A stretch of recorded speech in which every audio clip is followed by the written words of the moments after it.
Okay, we have 18 present and 3 absent.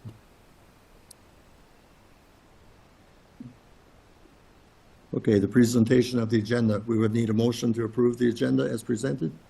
David Smith is in. Okay, motion by Supervisor Vogel. Okay, hold on. Okay, Now, we're ready to use the pads, are we not? Can you not do it on your pad, make a motion? Oh, Okay? okay, We're back to using our okay. pads today, okay? yeah, Thank you, which you already have a motion. okay. So Dale, through the pad, we already had a motion by Thase and a second by Norton. Okay. That's why the clerk needs to do this in order, so she gets the minutes right, and so, okay. So the motion by Thase, second by Norton, to approve the agenda as presented. All in favor signify by aye. Opposed? Aye. That carries. Who's that? Oh, okay. Okay, I need to delay on those because Supervisor Smith is attending virtually, I think, from Hawaii. So it's early in the morning there, but I have to give some time for him to vote, so. Okay, yes. Give context on the devices in terms of making motions, but also Yeah. the talk and all that. Just give them like a quick Okay. overview. This is the first meeting that you have your devices in front of you, and we use those for making the motions that come before us, and then also for order of speaking, requesting speaking. So it'll show up here as the first to speak, second and third request. Okay. We also use these for voting, and we can take some time as we go through that. We have a couple of the resolutions that require a 2/3 vote today, or 3/4, 2/3. And so we'll use those for those votes as well.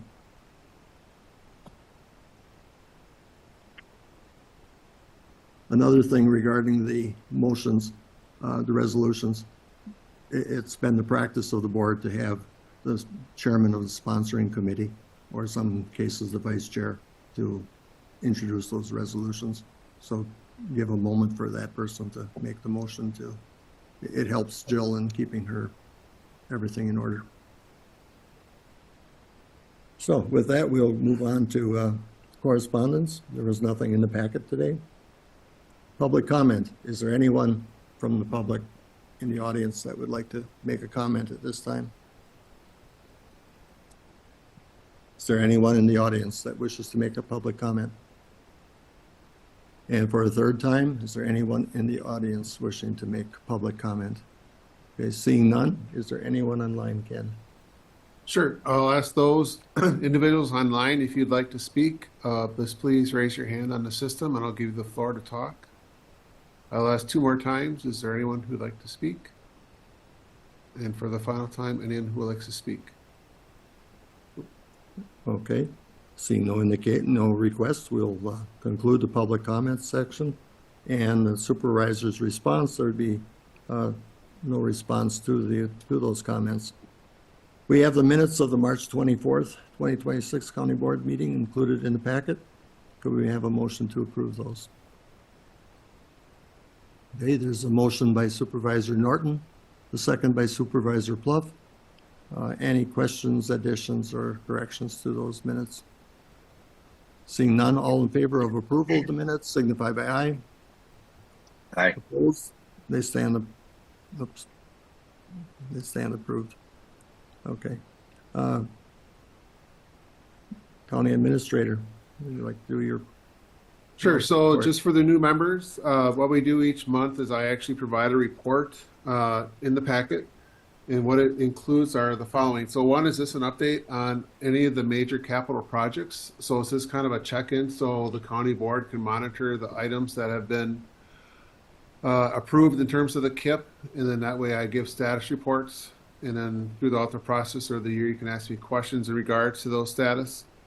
Then we also include on what's called legislative issues. So legislative issues are items a lot of times as a county, another county could also pass a resolution asking the state to take some form of action. A lot of times in those resolutions, in the last whereas they say, and the clerk shall share this resolution with all other counties. So those come to us, and then what we do is when they come in, Jill will determine which committee it goes to, and that gets placed on that committee agenda for them to take action or to review. Ones that I guess we consider that don't have a home default go to the administrative committee. But then what we do put down is we actually have a summary of those that come in, and that goes under that area where right now it's blank and it says nothing this month. But you will see those where the county's from, the title, and then in what committee it got referred to. So you'll see those every month as they start coming through. And then the last item on the report is what we call our gift, grants, or donations. Again, this is an item that we just report to the board just so they know of the funds that are coming in. And again, that'll just grow throughout the year in terms of what comes in for those items. So with that, I'll defer it back to the chair. Okay, thank you. Supervisor Thais, you had a question? Yes, thank you, Mr. Chair. On the addressing signage category of capital projects, Ken, how close are we? One of the goals for this year was to have a schedule and a projection of total cost output. Are we close to being able to develop that or present it, or do we have that? So, Well, I know Jeb gave a presentation to the county board, so he can give an updated presentation of both where we're at, and we can do that for next month if you'd like. yeah. I think the hardest thing in terms of the total cost, we have estimates, but part of it's going to be the estimates related to, if we hit bedrock. Yep. So, but we have that, and we'll put that together, and we can present that as an update, because I think we did the last update about 3 months ago, so we could do another update for the board. Yeah, and I think the difference is that I think what we were asking for was, now that we have some stuff in our rearview mirror, having Yep. some projections that we can track to. Definitely, I yep. think the last report was just current status, not necessarily. The hopes were that we'd close it out by the end of the year. I'm hoping we're able to do that yet, and then being able Yep. to. Have Jeb's in the back, and he's nodded his head with me but we'll do a report next month, and we can give you kind of a status of where we're at. I would turn around and look, but I've been scolded by our clerk about Oh. not facing forward, so I'm trying Okay. to do that. Okay. Thank you for letting me know he's behind me. Okay. Since you did make a comment regarding the addressing signs, it came up at the town's annual meetings as well, and they're wondering when you'd be starting back, say, in the southern towns where you initially started placing the signs and going back and doing those that weren't included at the time. Now that winter is done and Yep. we can go back and, Yeah, 'cause there's so, always questions by those that have new signs and those that don't. yeah, and Jeb will inform the towns as they go back. So for each one of the towns, what we'll have to do is we have to call Diggers Hotline, and then we'll provide them the list in each by township in terms of what we need to do for diggers. And then they'll go through and they'll hopefully get those signs installed. But we will give that as part of our update next month for the full county board, so that way you have it. Thank you. Vinnie? You, for this report, if possible, for the museum section, can you give a timeline of that? Where the, not finishing, of course, but where it is in the committee process? Because it just says the best path forward. But is there, like, do we have a decision time or a committee agenda item or something just to kind of show the progress of the next steps for that besides what it says now? Sure. Actually, it's a great question. It should be on this month's agenda, going to highway facilities, both in terms of a final set of drawings and also the preliminary cost.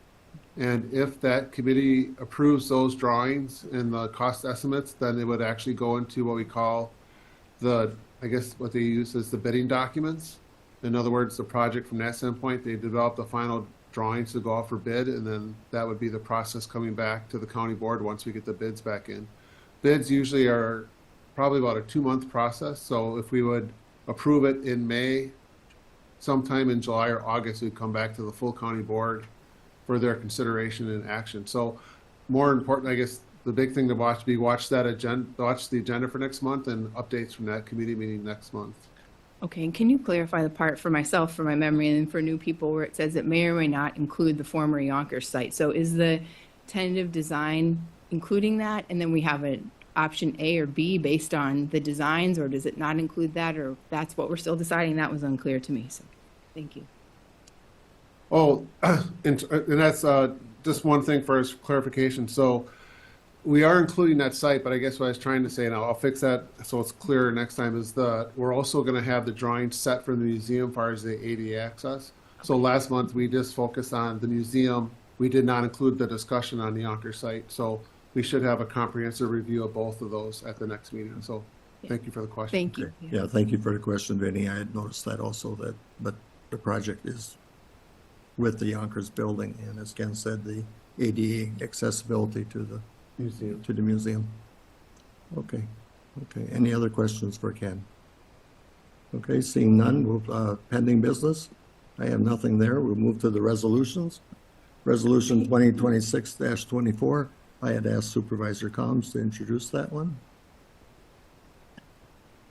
Chairman would move to adopt resolution number 2026-24, recognizing Supervisor Joel Gunlingsson in service to the County Board District 21 of the Door County Board of Supervisors.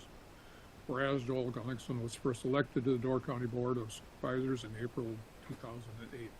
He was duly elected to subsequent terms and served through April 20th, 2026 for a total of 18 years.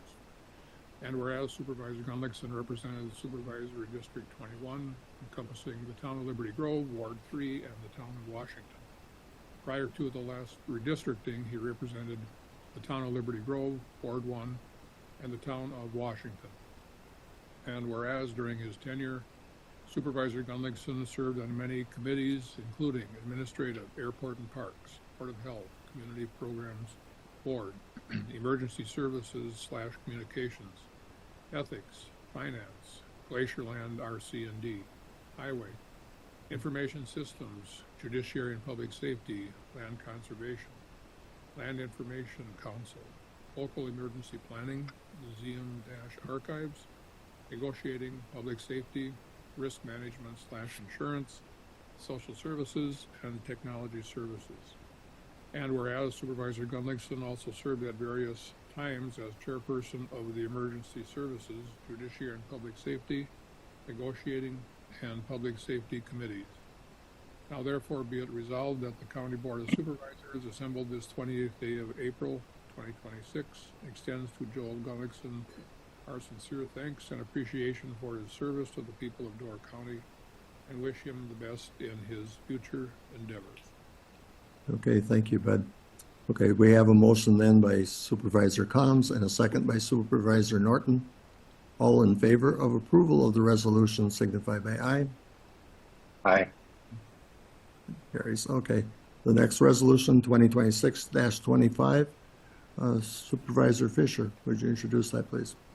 Thank you, Mr. Chairman. Yes, I'd like to make a motion to adopt resolution number 2026-25, recognizing Supervisor David Enigo in service to the County Board, District 16, to the Door County Board of Supervisors. Whereas David Enigo was first elected to the Door County Board of Supervisors in April 2012, he was duly elected to subsequent terms and served through April 20th, 2026 for a total of 14 years. And whereas Supervisor Enigo represented Supervisory District 16, encompassing the town of Egg Harbor, Wards 2 and 3, the town of Jacksonport, Ward 1, and the village of Egg Harbor. Prior to the last redistricting, he represented District 17, encompassing the town of Egg Harbor, Wards 2 and 3, town of Jacksonport, Ward 2, town of Bailey's Harbor, Ward 1, and village of Egg Harbor. And whereas during his tenure, Supervisor Enigo served on many committees, including Administrative, Agriculture and Extension, Bay Lake Regional Planning Commission, Communications Advisory, Technical Subcommittee, CATS, Economic Development, Facilities and Parks, Finance, Highway and Facilities, Information Systems, Land Information Council, Law Enforcement, Legislative, Museum Archives, PACE Representative, Resource Planning, Risk Management, Insurance, and Technology Services. And whereas Supervisor Enigo also served at various times as chairperson of the Information Systems, Resource Planning, and Technology Services Committees. Now therefore be it resolved that the County Board of Supervisors assembled this 28th day of April 2026 extends to David Enigo our sincere thanks and appreciation for his service to the people of Door County and wish him the best in his future endeavors. Okay, thank you. So we have a motion by Supervisor Fisher, a second by Supervisor Gauger to approve Resolution 2026-25. All in favor signify by aye. Aye. Okay, that carries. The next resolution, 2026-26, Supervisor Gauger, please.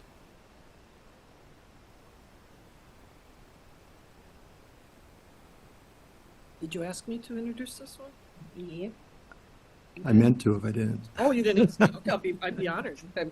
Bob Boldman was elected to the Door County Board of Supervisors in April 2018. He was duly elected to subsequent terms and served through April 20th, 2026 for a total of 8 years. And whereas Supervisor Boltman represented Supervisory District 17, encompassing the town of Bailey's Harbor, Wards 1 and 2, and the town of Jacksonport, Wards 2. Prior to the last redistricting, he represented District 19, encompassing the town of Bailey's Harbor, Ward 2, and town of Liberty Grove, Ward 3.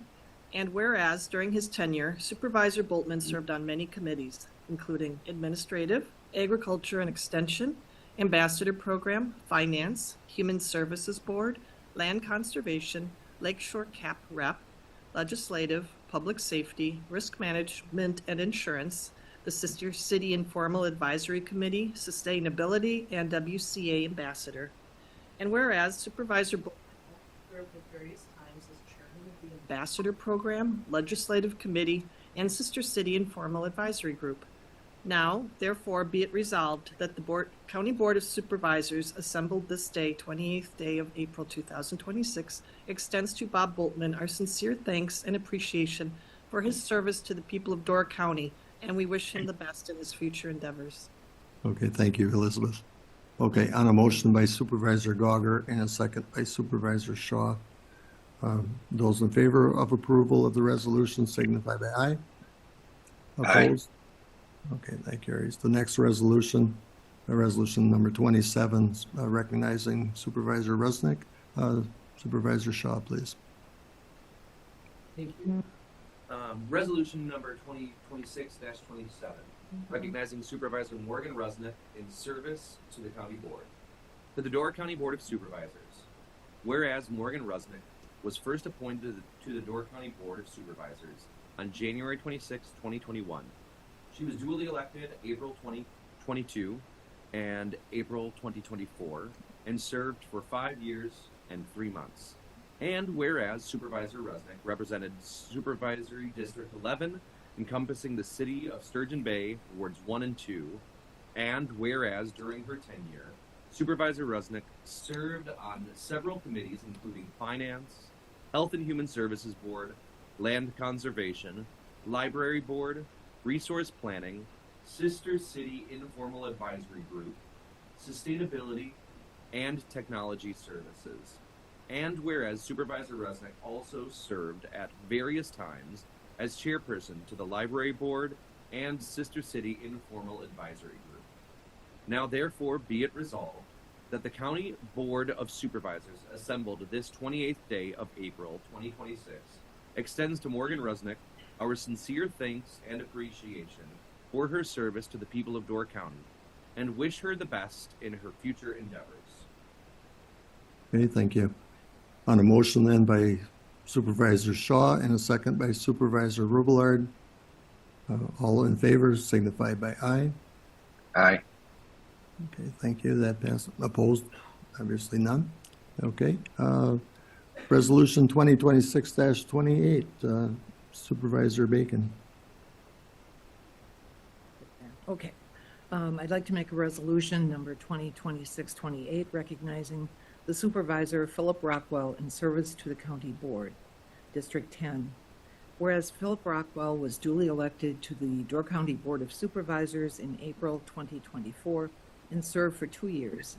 And whereas Supervisor Rockwell represented Supervisory District 10, encompassing the city of Sturgeon Bay, Wards 3, 19, and 20. And whereas during his tenure, Supervisor Rockwell served on several committees and boards, including Health and Human Services Board, Judiciary and Public Safety Committee, and as PACE representative.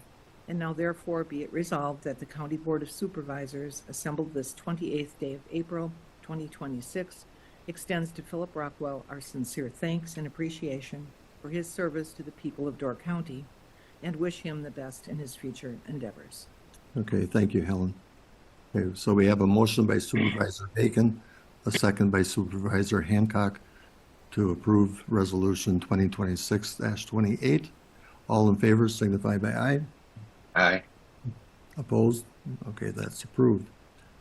Okay, Resolution 2026-29, Supervisor Zettel. Thank you, Mr. Chair. I move that the board approve Resolution 2026-29, approval of the Town of Union zoning map amendment. The Town of Union desires to adopt the zoning amendment, rezoning one parcel from general agricultural to rural residential. Basically, this change helps to correct an error where the town had changed it inadvertently and basically restore it to the original zoning that had been in place for a few decades. Though the town is not part of the Door County Comprehensive Zoning Ordinance, state statute requires that any zoning amendment changes are required by county board approval. Thank you, Mr. Chair. Okay, thank you.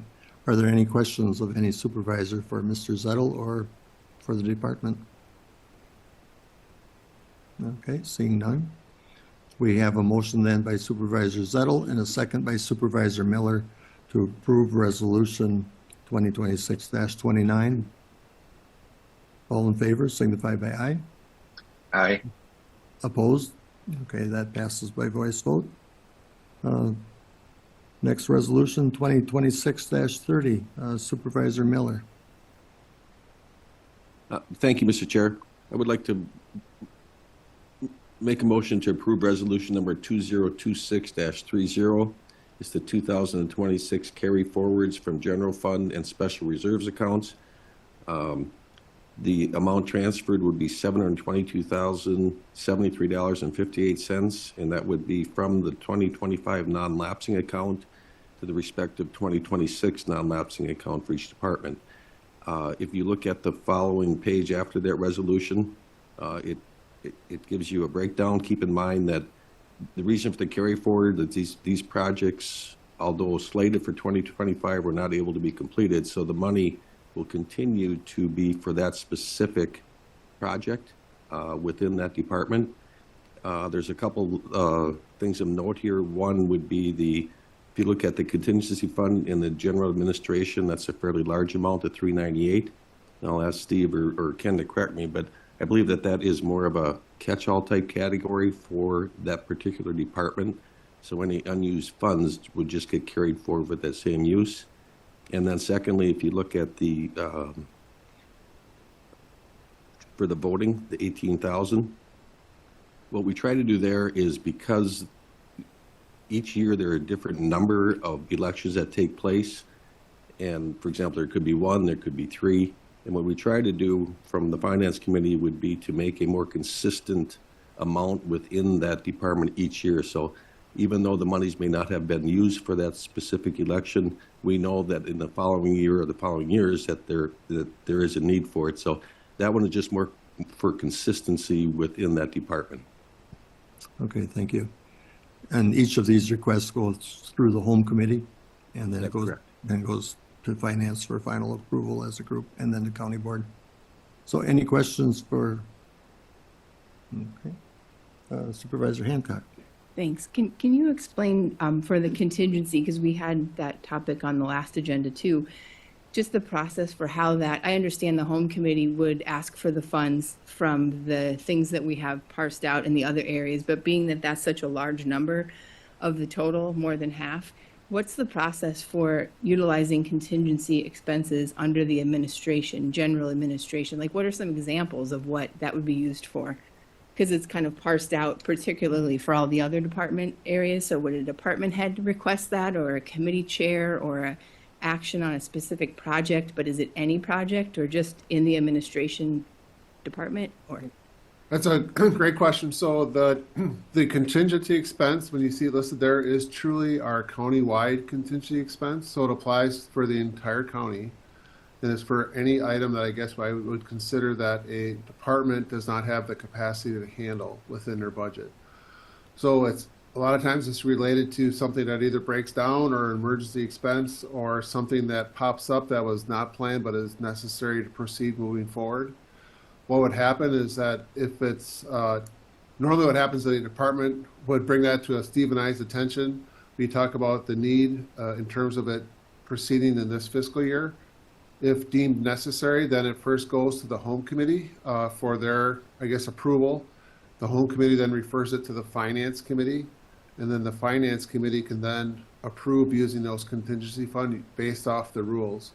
And again, if it exceeds our limit that's established in the rules, then it comes to the full county board, and it requires a 2/3 vote for that contingency expense to be applied or move forward. Okay, go ahead. Over, so that's the amount we had last year and we're carrying it over, but where did it originally come from? Or does it keep increasing each year if we don't use it? Like, is it? Good question. So again, normally what we do is we actually, we budgeted the past few years about $100,000 a year. And what that does is, again, it does grow. But again, we usually try to manage that as well. So there's been, Steve tracks it. There's always a summary of the contingency expense. So if it goes down, obviously we track the total expense for that. But again, we'll probably not have it go above $500,000. So if we hit that amount, we'll probably budget less. In other words, so it doesn't grow as much unless we use those funds again. But again, it's been budgeted each year, and it carries forward each year with that mentality. Okay, Supervisor Thais. Yeah, I echo Vinnie's questions here. As many of you know, I'm not a big fan of these carry forwards. If you think about it, I know in specific cases that there are specific projects. This budget that we're carrying forward was approved in November of 2025. So we're sitting here 16 or 17 months after that budget was approved. And, if we haven't done it in 17 months, maybe it isn't going to happen, or maybe we need to relook at that. And then, like Vinnie said, the contingency, now every year our budget that we approve has contingency in most departments. So it's compounding on top of that. I mean, I don't know how we can have it. If I understand this right, I don't know how we can have it kind of both ways. So to me, I think some of this should be dispersed, and reallocated back to something that we need. I'm not going to vote no on it, but I think that's a policy that someday maybe we, as a county board, we address as a carry forward, how we attempt that. Because again, how do you justify something being budgeted for 15 months ago and the money's still sitting here and we say, hey, we still want to do it, so. Something, in my opinion. So just a brief explanation. So departments don't have a contingency account. So I just want to clarify that. Individual departments don't have contingencies. We just have a contingency number for our budget for emergency type related expenses. So just want to clarify that. Yeah. But that contingency is meant to be dispersed within the budgets. And when we approve the budget in November of whatever 2026 or 2025 for 2026, we don't take into account that there may be $300,000 or $400,000 already there. So it's a lot of money. Well, I just want to clarify this one thing. So there's two different things we're talking about. One is I'm just talking strictly in the contingency account. That does not touch any other departments. That's what I consider our emergency fund for the year. So if we don't use it, that fund just stays there and it just carries over the next year. So it's just our emergency fund.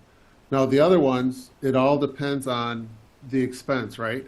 So I just want to clarify that. So for example, a lot of these are actually projects that are funds that are set up that need multi-year authorization to carry forward.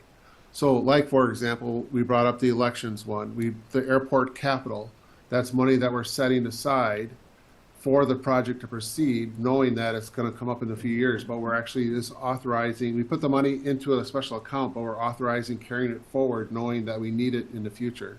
So it's just a matter of making sure that you guys understand we're carrying over those capital funds towards that project. And then the only other thing is that sometimes it's hard, and I'll just give an example. So like, so for like one that the epoxy flooring, let's say at the North Station, right? So we budget for that. We try to get that lined up as a project. So, right, he has that lined up. They can't get the work done. We already adopted our budget for this year. So he has no way of carrying forward those funds without requesting it. So it's just a matter of sometimes the timing of the project and the ability of the contractor or those supplies coming in time for the project to be completed. So that's, we are pretty tight in why we would authorize funds to be carried over. So we try to, this is not a thing to say, hey, this is randomly carried forward. It usually has to be tied specifically to a reason of why the project was not done.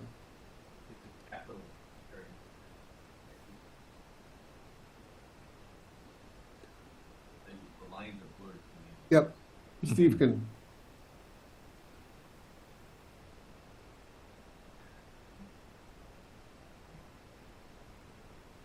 For the new members, this is our finance director, Steve Whipperworth.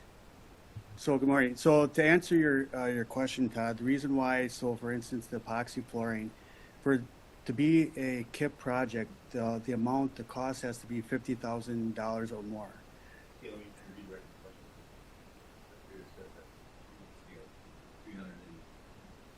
Had funds for the airport project. No. That's 78,000. That's Okay, that's not. So I didn't see it. just a little clarification on the contingency. So when we budget, there'll be times where, like a department, there will be an expense that comes that we didn't budget for in 2025 or 26. Something comes up, whether it's emergency or a purchase or something like that. So when a department comes to us and say, oh, I have to purchase this X, and it's going to cost me $25,000. Well, I didn't plan for that in my budget, in my departmental budget. So they'll come to myself and to Ken, and we'll say, okay, where can we grab this funds? Well, let's take it from this contingency, the $398,000.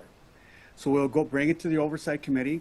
We'll bring it to the finance committee because of the dollar amount.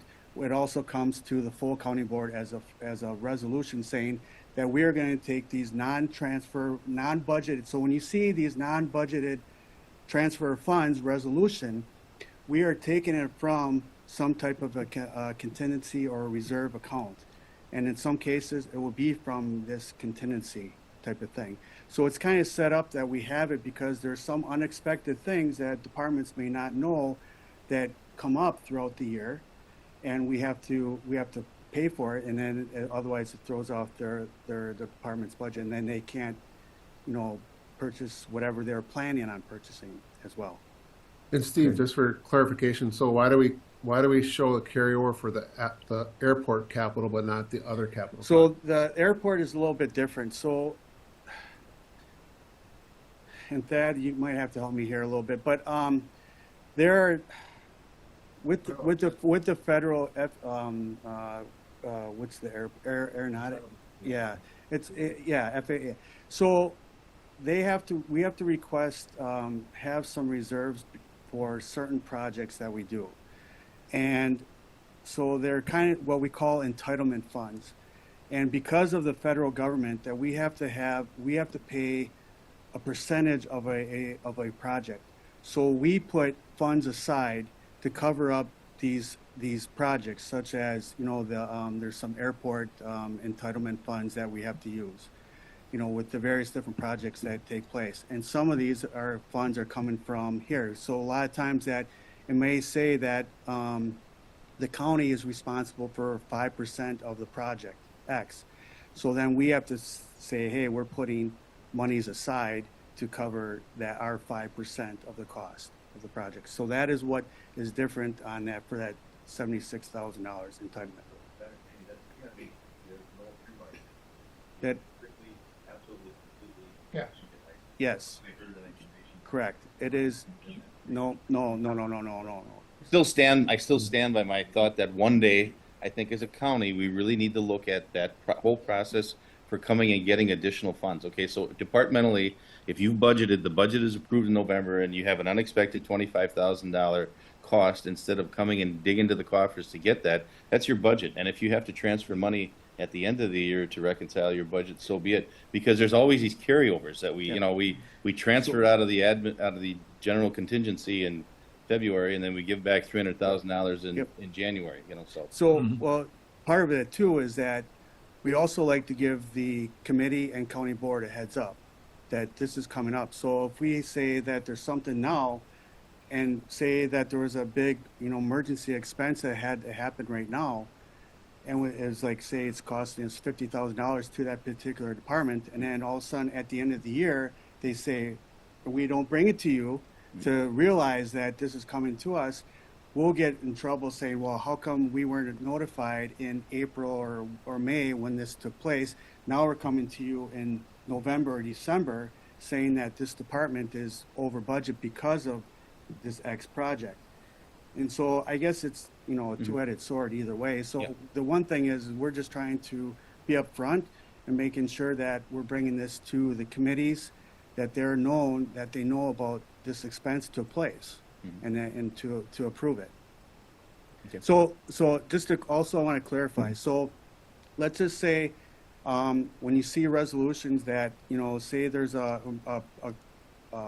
project or some emergency expense, and a lot of times the department does a very good job of getting estimates or what it's going to cost, and it might say it might be 25,000 or whatever the case may be. And sometimes we'll see in there, we'll say, hey, not to exceed 30,000 or 35,000 because we don't want to come back to the committees or to county board and say, oh, we need an extra $6,000 or $7,000. So what we'll do is we'll put in there saying, hey, it's going to be maybe $30,000, but once we only move what actually truly was the true expense of the cost. So it doesn't automatically say, hey, the resolution says we're taking 30,000 from this contingency fund. It doesn't automatically mean that we're going to transfer $30,000 to the department. I'm only going to transfer what the true cost of that particular project or purchase was at that time. Okay. Supervisor Zettel. Okay, thank you, Mr. Chair. I know that we do, there's annual audits that take place since we have a chance to review them in the Finance Committee. And of course, unassigned fund balance is one of the typical topics we have. When the auditors go through the county's finances, is this an area when they look at contingency budgets and that sort of thing, that we've gotten feedback relative to how we manage that from the auditors? Well, what they'll say is that we are financially, we're a strong county. And so when they look at all our reserves, whether it's the unassigned fund balance, this contingency, they look at it and they say that the county overall is in good financial shape. So they don't say, if you're asking the question, do they say that, oh, your unassigned fund balance is too high or your reserves are too high? No, they don't question that. What they look at is they make sure that our unassigned fund balance matches ours, is within our policy. And as I stated in our last meeting, that our policy for the unassigned fund balance is between that 12 to 15% range. And if we're within that, then we're fine. But the thing is, what they will look at is that if we go below that threshold, then there'll become an audit finding there'll be an audit finding in our annual audit. And what could happen is that because we would have an audit finding of some type of thing that we would go below our reserves, could affect our funding that the county would get, whether it's grants, any type of funding. So that's one thing that we look at. They only look at, okay, that your unassigned increased by X. So they haven't said, hey, you need to have a contingency funding of X percent of an amount, or have certain other transparency measures assured relative to how you manage contingency funds. There hasn't been any findings or anything from them along those lines. No, Okay. none at that. Steve and Chairman of the Finance Committee, Mr. Miller. I guess I'm going to ask that the Finance Committee take a look at this and kind of review that contingency expense, the dollars that are put into it, because as questions have alluded to it, we have the general fund And then we also have that contingency for the administrative area that carries forward. So if that was reviewed, we could probably bring back a more definitive Yeah. response to the There, board members to understand it. yeah, there is a carry forward policy that we have. Yeah, So I think the finance committee has seen that before. right. I could bring it to the full county board at some time. We'll bring it next to, time. bring or it to a whatever. finance meeting, and then we can get a further Yep. explanation. Yep. Because sometimes when reserves are needed in that administrative area, this contingency is used. Other times we go to the general fund, correct? Yep. Is that, and just I owe $25? I think it should be double for the children. Double for the chair? Okay. Okay, okay. Vinnie? I have two more questions. You mentioned in the unassigned balance that there, and we focus on what the minimum is, which is 12%, but we have a policy about a maximum which is 15%, and I think we're at 22 or 23. Yep. So we're above. So I mean, if we can in the future figure out what we're going to do to get, I know we want to have good financial Yep. standing, but why would we have a max if there's not a reason? So we should address it or have a plan for it, I guess. That's one part. And the other part that I'm wondering about is the health and the human resources funds to be covered if the finance committee has an answer for a vacant HR position, $90,000. We have lots of vacant positions, or we have had in the last year, especially in health and human services. So I think carrying those over is good because there's a lack of services when the positions sit unfilled for a year or two, and it's hard to get people to apply, and it's hard to go through the process. So are we going to carry over funds for other departments to do the same? Well, Ken could probably answer that better than I could, than I will Yeah, attempt to. so it's just the two questions. So the first one was on the, Balance, huh? the- The unassigned balance. So that actually was just reviewed by the finance committee. And again, our lower threshold is really the number that matters. The upper threshold does not matter as much. So it's our policy that's at 15%. We could actually make that 20%, 25%. We just had a full review and we just had a whole, I guess, study done, and we compared all of our other counties. So it's up to the finance committee to determine if they want to raise that. But it does not mean that we have to come back and say, okay, let's use that. So like, for example, we could have said, let's take more of those funds and apply it to our communications tower project, which we could in the future to bring it down. But when we did the budget last year, the finance committee felt more comfortable bringing it down to about 20% rather than bringing it all the way down to 15. It's just our thought process of not drawing it all the way down all at once. So, but that upper number shouldn't be a red flag for you. Have an upper number. It was so that we didn't keep accumulating funds in the capital section without having projects or ways of redistributing those funds. So I don't claim to know the exact percentage, but it did have a history of having no upper limit, and we inserted an upper limit for a reason. So we could revisit the reason, but it would be good to discuss it or to talk about it.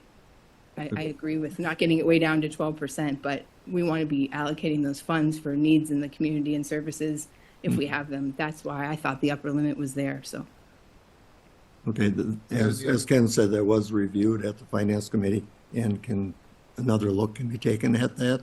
But we have designated, I believe, just over 13 million towards the communications project, so that reduced that general fund.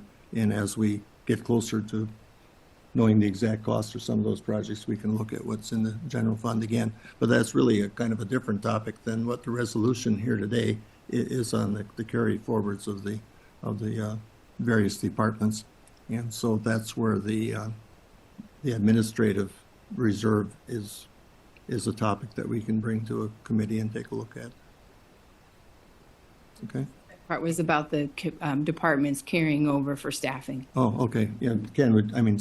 Yep. Ken So would in that just- case, when a department's position's not, let's say it's not filled, those funds are still budgeted the following year, so they can still hire that staff individual. So that's in there.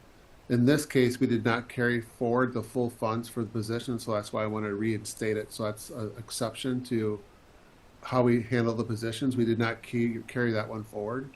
But in general, so if, again, we have vacancies that have been longer, but if they're not filled, we still budget with the intention that they will be filled. So those funds are available for those individuals to be hired. The only time we will stop budgeting for those positions is when we actually remove them from the organizational chart. And that usually has to go through the home committee. And then for permanent cuts, we usually bring it to the full county board, or at least administrative committee, to at least know the intent, and then we provide that as an update. So, Yeah, regarding wages, that's another thing that's sometimes reviewed as we're hiring new people, or certainly with contract. Yep. We don't always have a contract settled prior to a budget, so some of those needed dollars could come from that reserve too. So we'll bring back a better report, but I think significant is that the transfers from the various departments. And is there any voice of objection to those transfers? oh, you have one more. Okay. Supervisor Thais. This can just be quick, but because it does relate. So as we talk about carryovers and moving forward, last year at our budget retreat, we had a very pleasant surprise with a, I don't know, $5 million Yep. surplus. Yep. Obviously, we're talking about $700-some thousand here that's going to be shifted over. Do you have any vision as to where we might be headed with our interest and our accumulated So- funds that are not So appropriate? right now, as we're still working on year-end 25 yet, so I don't really have an official number, but we're going to be less than what that 4 million that we were in 24. I can tell you that right Will be now. less than that? Yeah. Yeah. Yeah. So am I right in and- thinking that if we didn't approve this, that would just become 4.7 million? Let's say if the number's 7? Is Yeah, that- so, yeah, it would, yeah. So in essence, that's really what we have. So what you're doing here, instead, right now, if you don't approve it, it just goes back to the unassigned fund balance. Yeah, yeah. So again, just to frame it Mhm. for everyone in regard to, where we are financially, and that's what that was only an attempt to do, that, $4.7 million worth of stuff that we planned last year. Yep. Mhm. Either was cheaper, or we didn't do, or didn't get done. Yep. Which is good. Yep. Okay, any further questions? Otherwise, we have a motion by Supervisor Miller and a second by Supervisor Thais. And we need a 2/3 vote. You need to go to your voting machines to do this?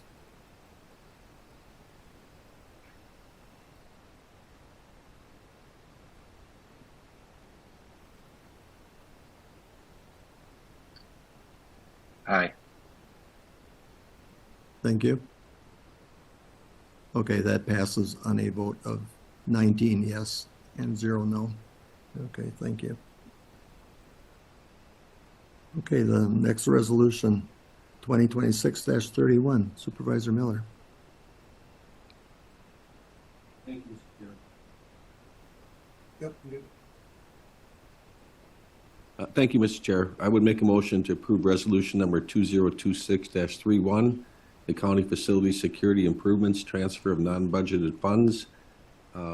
These funds would be transferred from the general contingency reserve to the operating supplies emergency ops, and this is a result of the some safety issues, but I'll maybe let Ken explain a little bit further than that.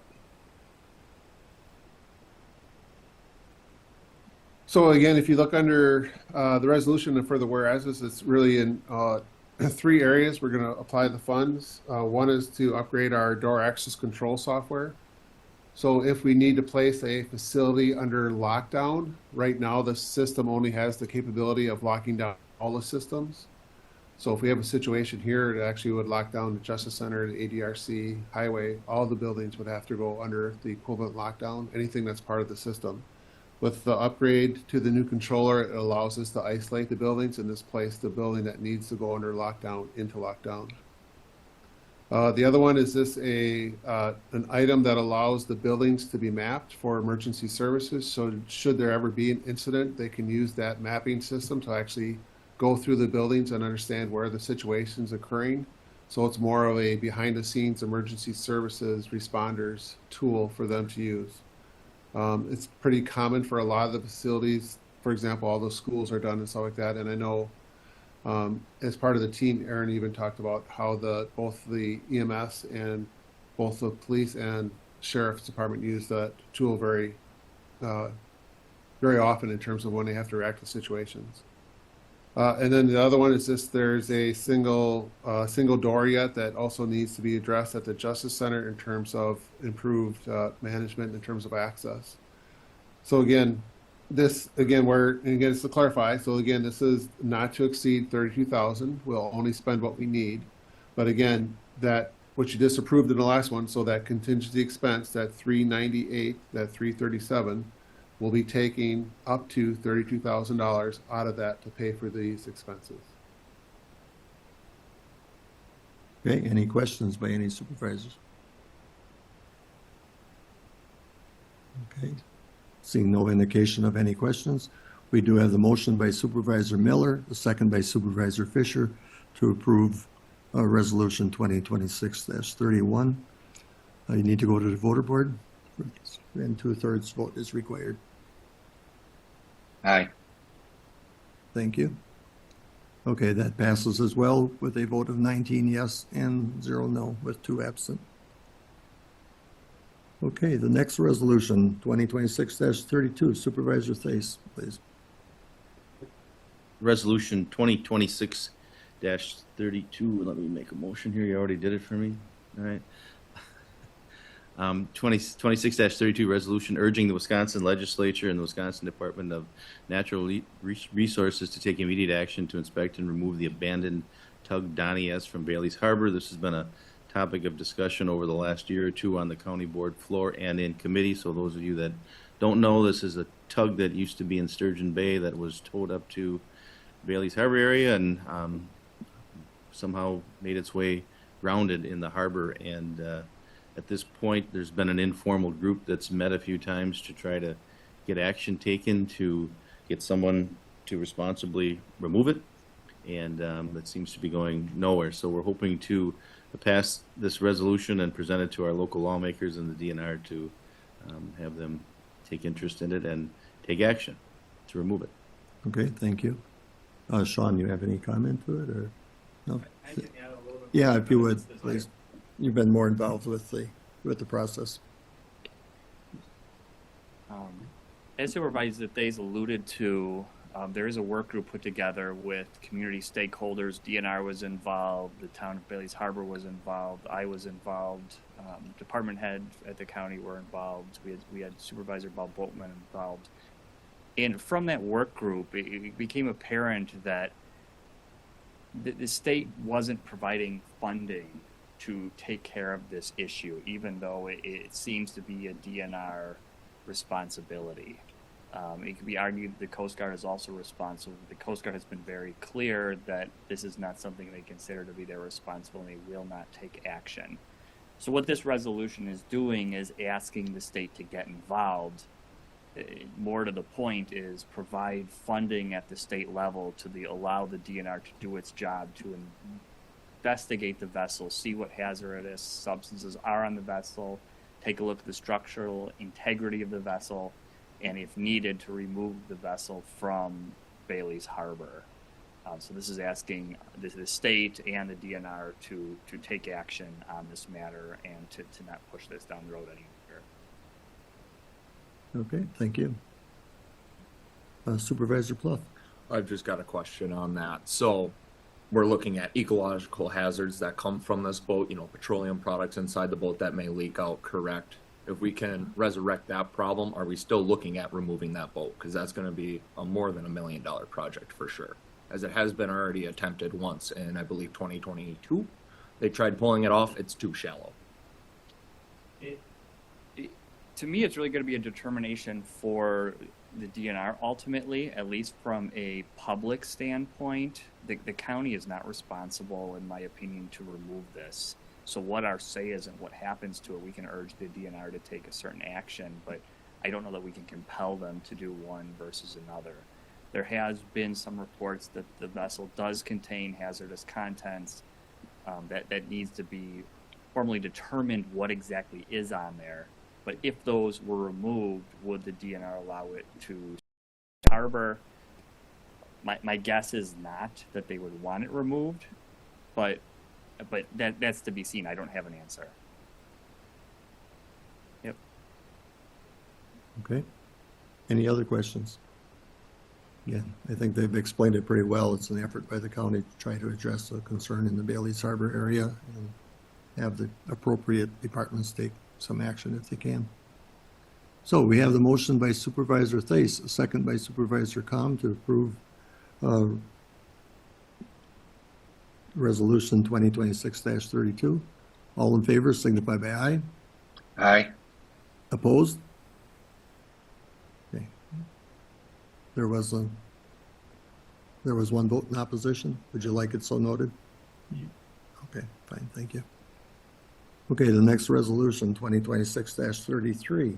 Again, Supervisor Thais.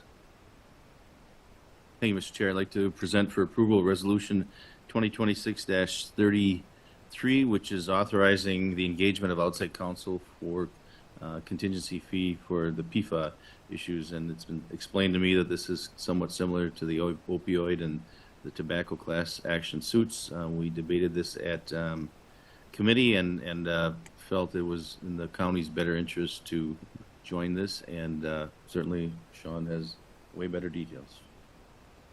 Sure. Go ahead, please.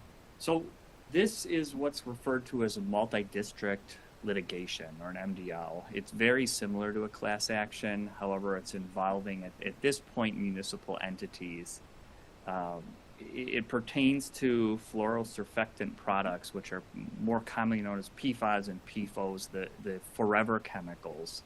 This lawsuit is going after the manufacturers of this chemical, largely DuPont and 3M, trying to hold them responsible for knowing this product was harmful, not pulling it off the shelves and continuing to market it. The focus of this litigation, I believe, is going to be on firefighting foam, which contain these harmful products, and the litigation is going to be looking at soil testing around airports and other areas and counties. This is a existing litigation. First, they dealt with municipal water supplies. That has been resolved. Then they moved on to individuals who have been harmed by these products. The expectation is that the third phase will be soil contamination, which is why it's appropriate now for the county to obtain counsel representing us in this matter, because that would be where we would fit in with our airports and other facilities, testing, seeing if we do have contamination, and seeking these manufacturing companies to reimburse us for some of the harm that we incurred. This litigation is not to be confused with the recent acts passed by the legislature and signed by the governor. Those do provide a lot of benefits relating to PFAS, remediation, giving more authority and funding to DNR, cleanup, and some other matters. This is independent. This is holding the manufacturers responsible, not relying on taxpayer dollars to fund remediation. So what I'm urging the county to do at this point is to agree to retain a law firm on a contingent basis. This law firm has been directed to us by WCA, the Wisconsin Counties Association's lead counsel. There are other counties that have signed up to be represented by this law firm. I imagine many counties will, similar to the opioid settlement litigation or opioid litigation. And this is a contingent fee agreement. So these attorneys, if there is no recovery by the county, there will be no payout by the county. It is a 25% contingency, which will be divided up among the various law firms involved. We will also be responsible for expenses, but those expenses will be shared by whoever these firms are representing. It's not going to be all on us. It's going to be just a fraction. But this is authorizing the county to hire counsel to represent us in this multi-district litigation regarding the PFAS and PFOS. Okay. Supervisor Norton. Thank you. Sean, I'm just curious about, do you know about how many counties have already signed on, or about how many that you know are definitely looking at it, like right now or next month?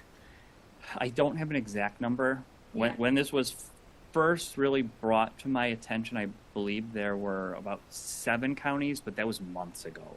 That I know a lot of counties have been looking at this. It's been a focus at WCA and some other association events. So I imagine that it's really going to be ramping up, and we're going to be signing on as other counties do. So we won't be a minority in signing into this. I believe we'll be a part of the majority.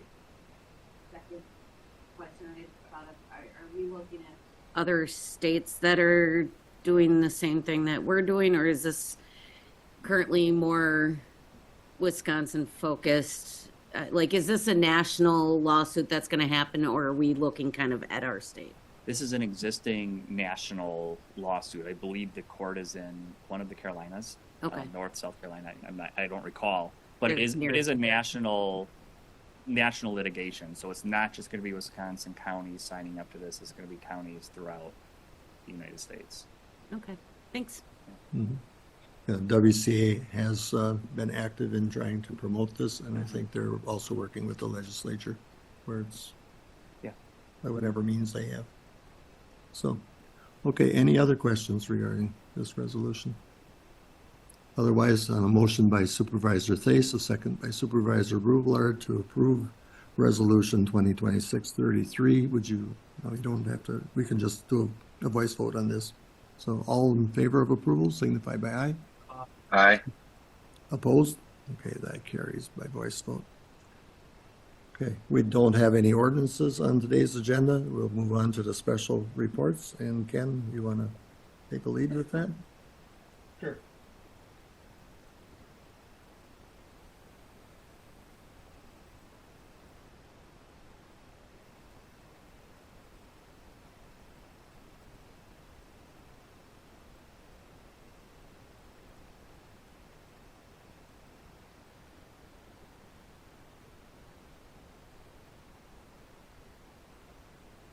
So what I'd like to do is we're just going to kind of go through. I have all the department heads in the back represented, and they'll actually give you a brief summary of their department. We also did a handout, so that way if you want to take any notes, we thought it's just kind of a good process, especially if you're getting familiar with the committees. But again, I know some individuals last time wanted to take notes. So we're just going to go in alphabetical order of all the areas. Just FYI, we do not have the clerk of courts included. They did not submit one. So if you have any questions on, I can maybe answer that at the end, or Sean and I can do that. But why don't we get started? Just really quickly, obviously we have the county administration. That's myself, and I think many of you know Lori as part of my office. Then within that, it's kind of a hybrid model in terms of how we're organized. So we have human resources. Again, that reports under administration. Obviously, you know now we're also working through recruiting a new director. So this will be updated once we have that position filled. Obviously, human resources deals with everything related to our employment functions and our employee benefits, all the way through starting to leaving us. So that's all included, and that's done by a staff of 3 currently. Then we also have both transportation program, which I will have Pamela come up and do a little summary, and then also have Jessica come up with, will handle the broadband. So why don't we come up first with Pamela, and she'll give you a quick overview.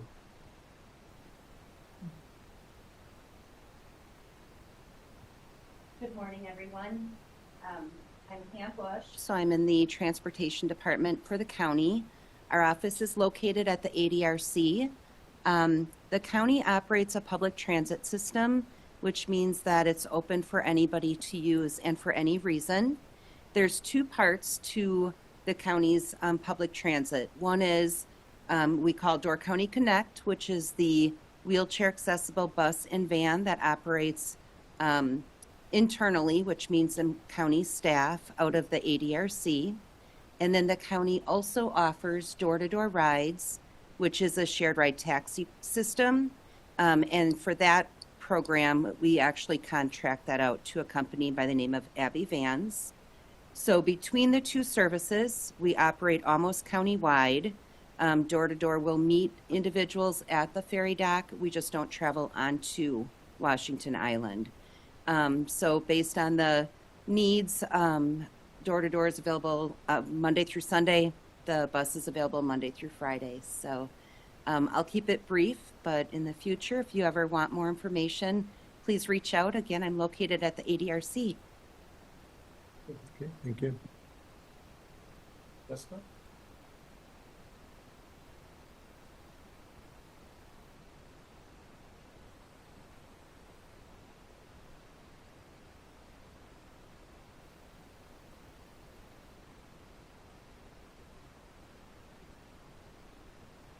We don't have a big org chart because it's Jessica. It's just me.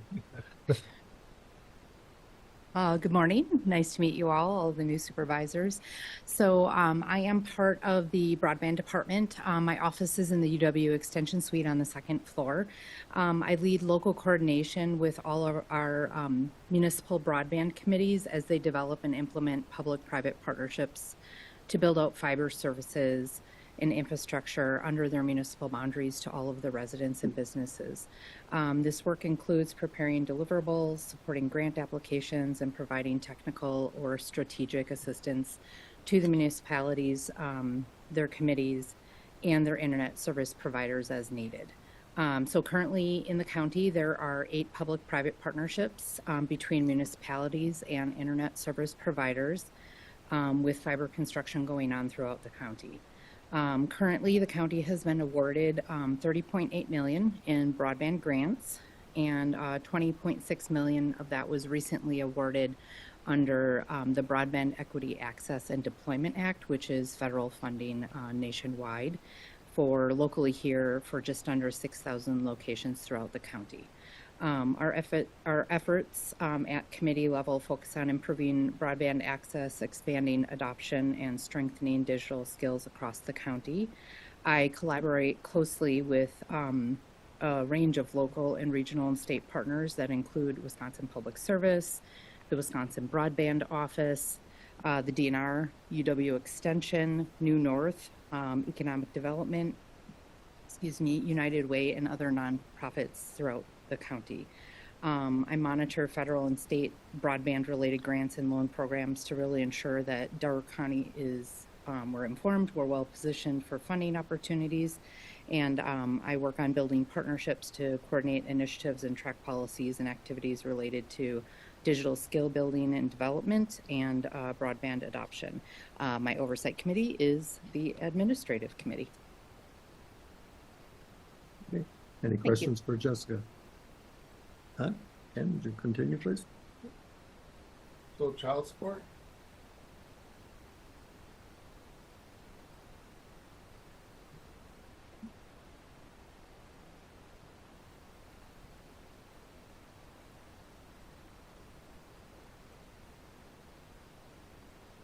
Good morning, I'm Jamie. I'm the Administrative Supervisor in Child Support Services. We're located in the Justice Center on the second floor. We have a staff of 6. Our attorney director is in court this morning, so he was unable to be here, and myself. And then we have 2 case specialists. We have an administrative assistant who actually just started with us a few months ago. And then we have a half-time parent locate specialist. Our staff focuses on abiding by federal and state regulations and establishing and enforcing child support orders, establishing paternity. We are not involved in every single child support case. Typically, we're only involved if the family is on benefits like badger care. And then we work with the courts to establish those orders and enforce them. So. Okay. Any questions? Otherwise, thank you, Jamie.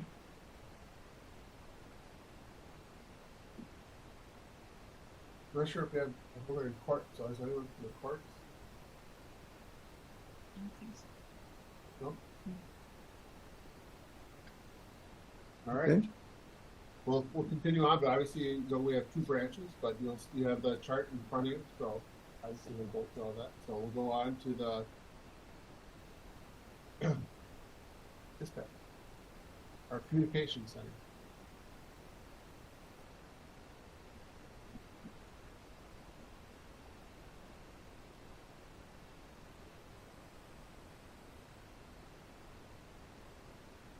Good morning. My name is Brenda Bly. I'm the Communications Director for the Communications Center, which is located at the Justice Center on the first floor. Our team consists of myself, 2 lead dispatchers, and 9 dispatchers. We currently have 1 open position. Our department answers all emergency and non-emergency calls. We dispatch for 4 law enforcement agencies, which consists of the Door County Sheriff's Office, Sturgeon Bay Police Department, Gibraltar Police Department, and Washington Island Police Department. We also dispatch for 11 fire departments, which includes 12 of the first responder groups. We dispatch for the county EMS department, which has 4 stations countywide. Our committee is the public safety, and I'm also part of the CATS group. Okay, thank you.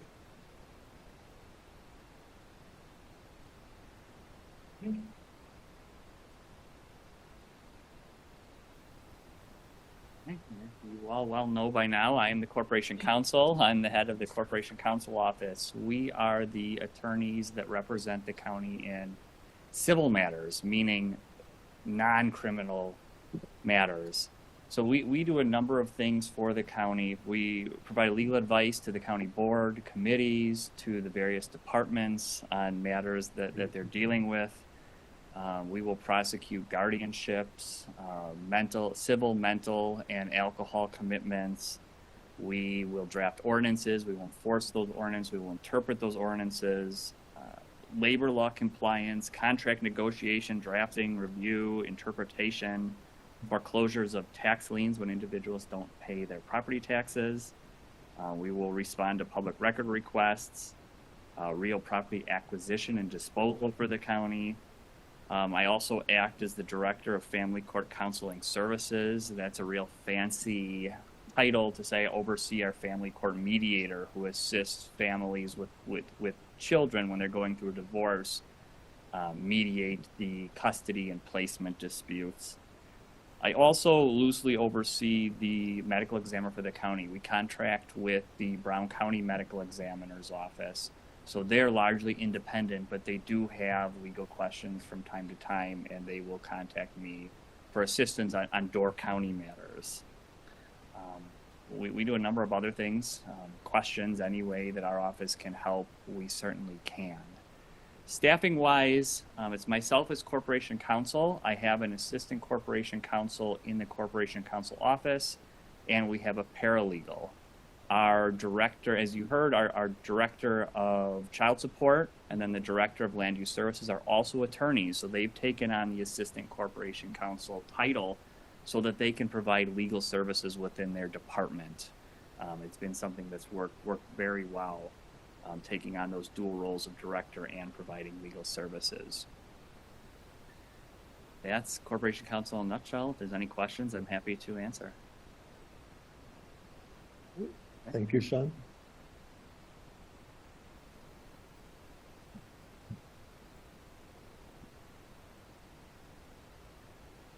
You all know me by now. I'm Jill Lau, County Clerk. Ryan's going to come and tag team with me because we are the only 2 offices located in the east wing of the government center. That would be on lobby level. My department includes myself, my Chief Deputy, Barb Pavlik, and we have a float position, Becky Rarica, that we share with Finance, Treasurer, and Land Use Services. Mostly what comes out of my office is county board related, so I'm the clerk to the county board. We also are in charge of elections. That's why you turned your papers in to us. We provide election programming to all of our municipalities, so 19 of them in the county. We give them ballots, supplies. We are also the statewide voter registration system provider for 17 of our 19 municipalities. And we also provide training to our clerks, deputy clerks, and election inspectors for our municipalities. We also issue marriage licenses, and we publish the proceedings of the county board annually. The little yellow book that you all got, that's published out of our office. We distribute dog licenses to the municipalities and submit such reports to the state. And we manage the county fleet vehicles and our meeting rooms here in the government center, as well as the mail room for the government center. We also are O for operator if you don't want to go through the entire switchboard and tree of press this and press that. If you hit 0, you end up with one of us in my office. That's about it for me.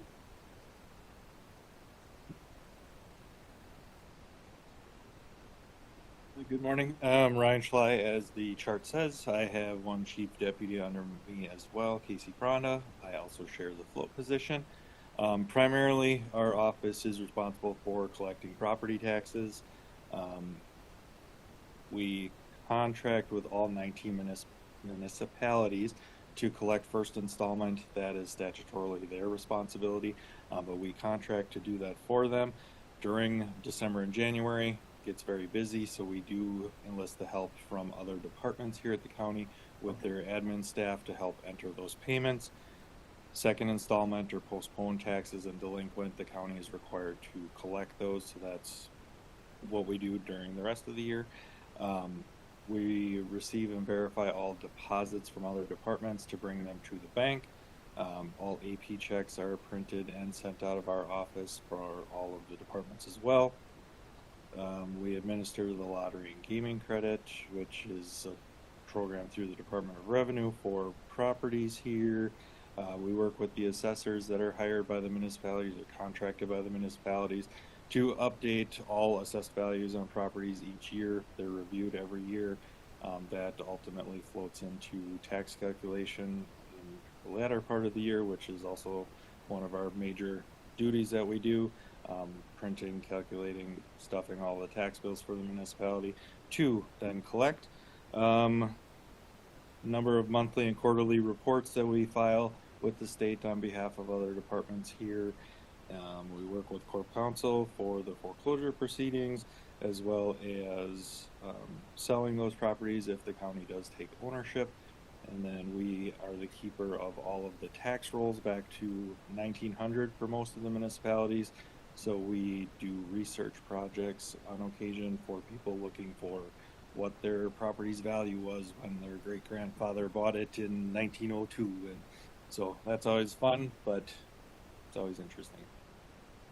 Finance Committee is the oversight committee. Okay, thank you, Ryan.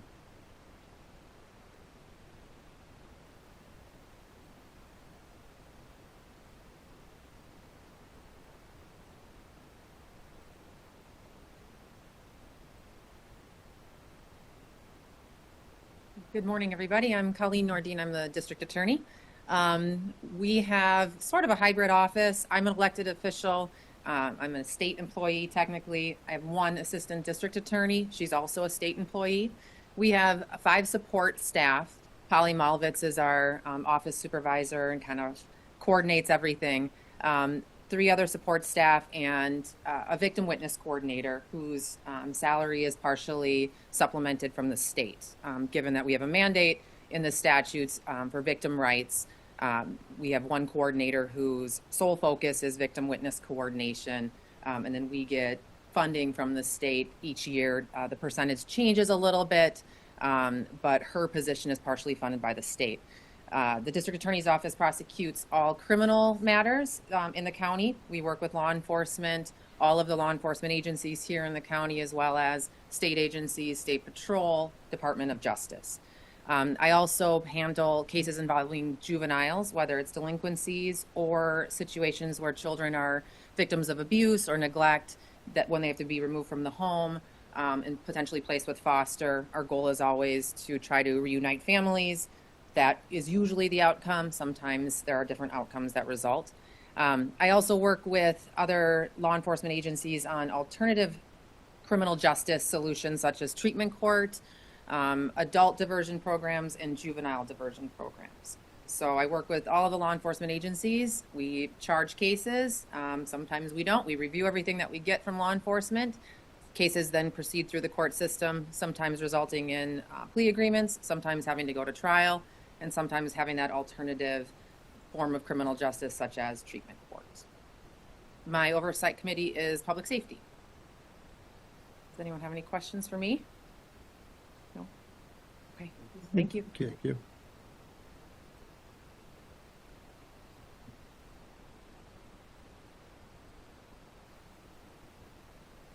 This is almost like a ball game where you should have so-and-so on deck, right? Ready to step up.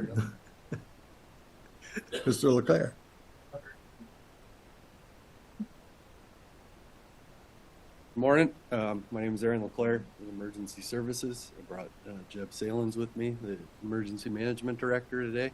So up on the board is just kind of our best effort at an organizational spreadsheet. But each column kind of towards the bottom there represents who's on duty during the course of the day. That's what it takes for us to cover 24/7, 365.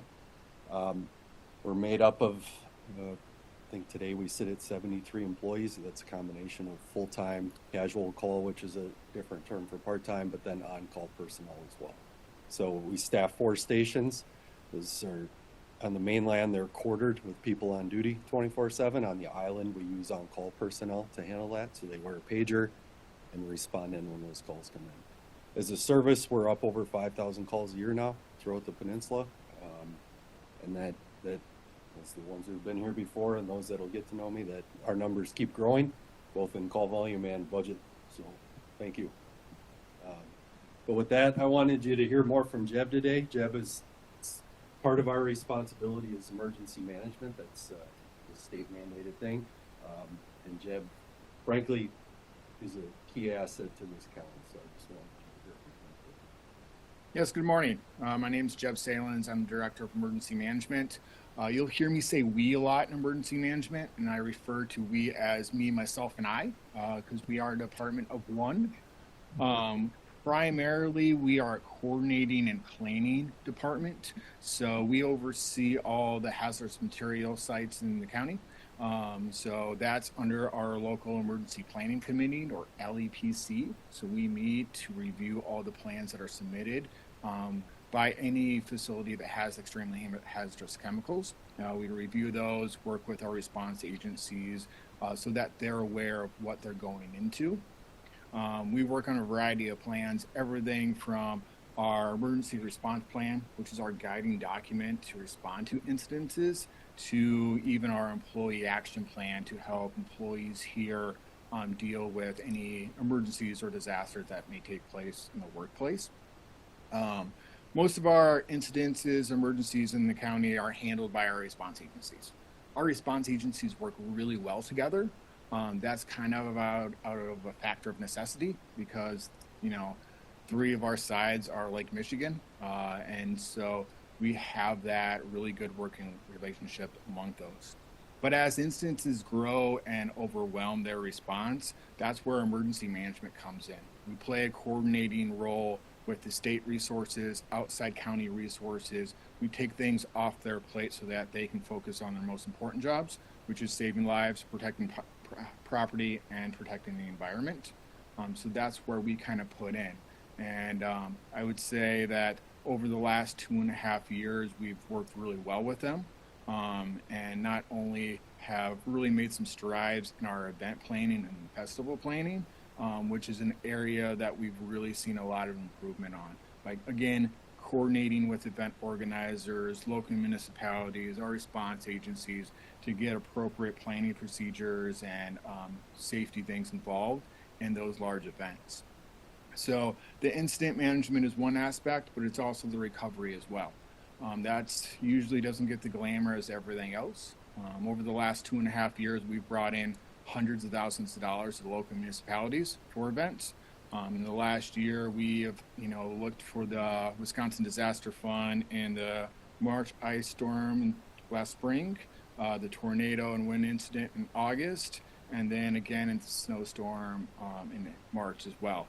So it is something that I will work with those municipalities with to make sure that they have the appropriate documentation and resources needed to apply for that state aid. This is something that is happening more and more.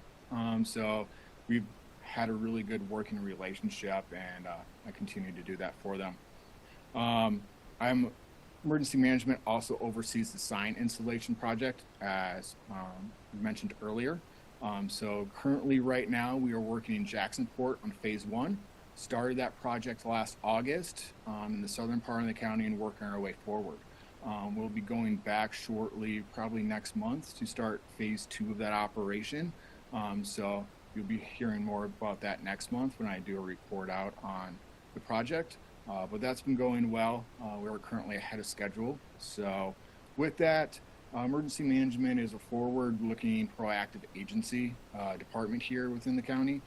So a lot of coordinating, a lot of working with different partners is something that we do not operate in a silo in, but it's those good connections and resources all across the county that really make our job a lot easier. So with that, I'll take any questions.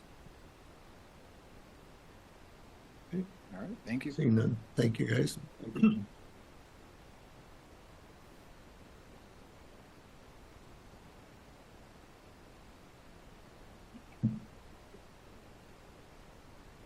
Wayne's not here. We'll see if he comes back. We'll see if he comes back.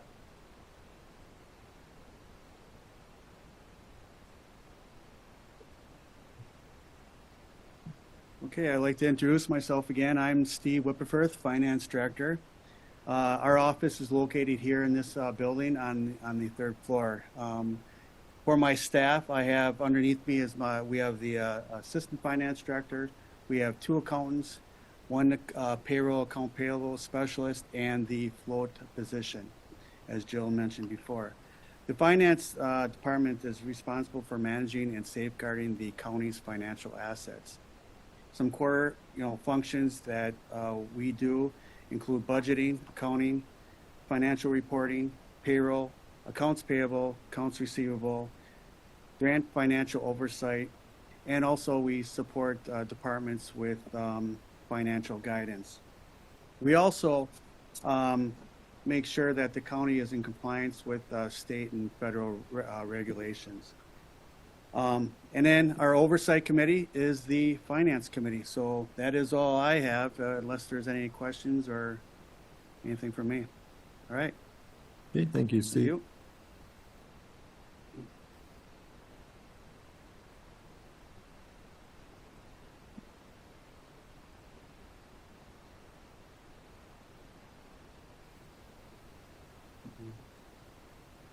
Good morning, everybody. Thanks for the opportunity to come. I brought my coffee because we're big, and we'll be here for a bit. No, I'm just joking a little bit. We are big. You will I'm see. gonna give you. We will see Joe real often. He's always here requesting. Yeah, usually I'm asking for something. This time I just get to tell you stuff, so this is kind of fun, right? I'm going to give you a quick history on Health and Human Services. In 2008, when I became the director, we were Department of Community Programs. There were about 30 employees in that department.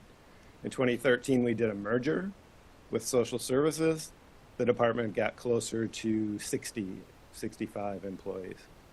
In 2019, we did a second merger, my third job as a director with Health and Human Services. At this point, we're closer to, we're about 90 employees. I think actually the last email that I sent out when I hit Health and Human Services went to 96 people.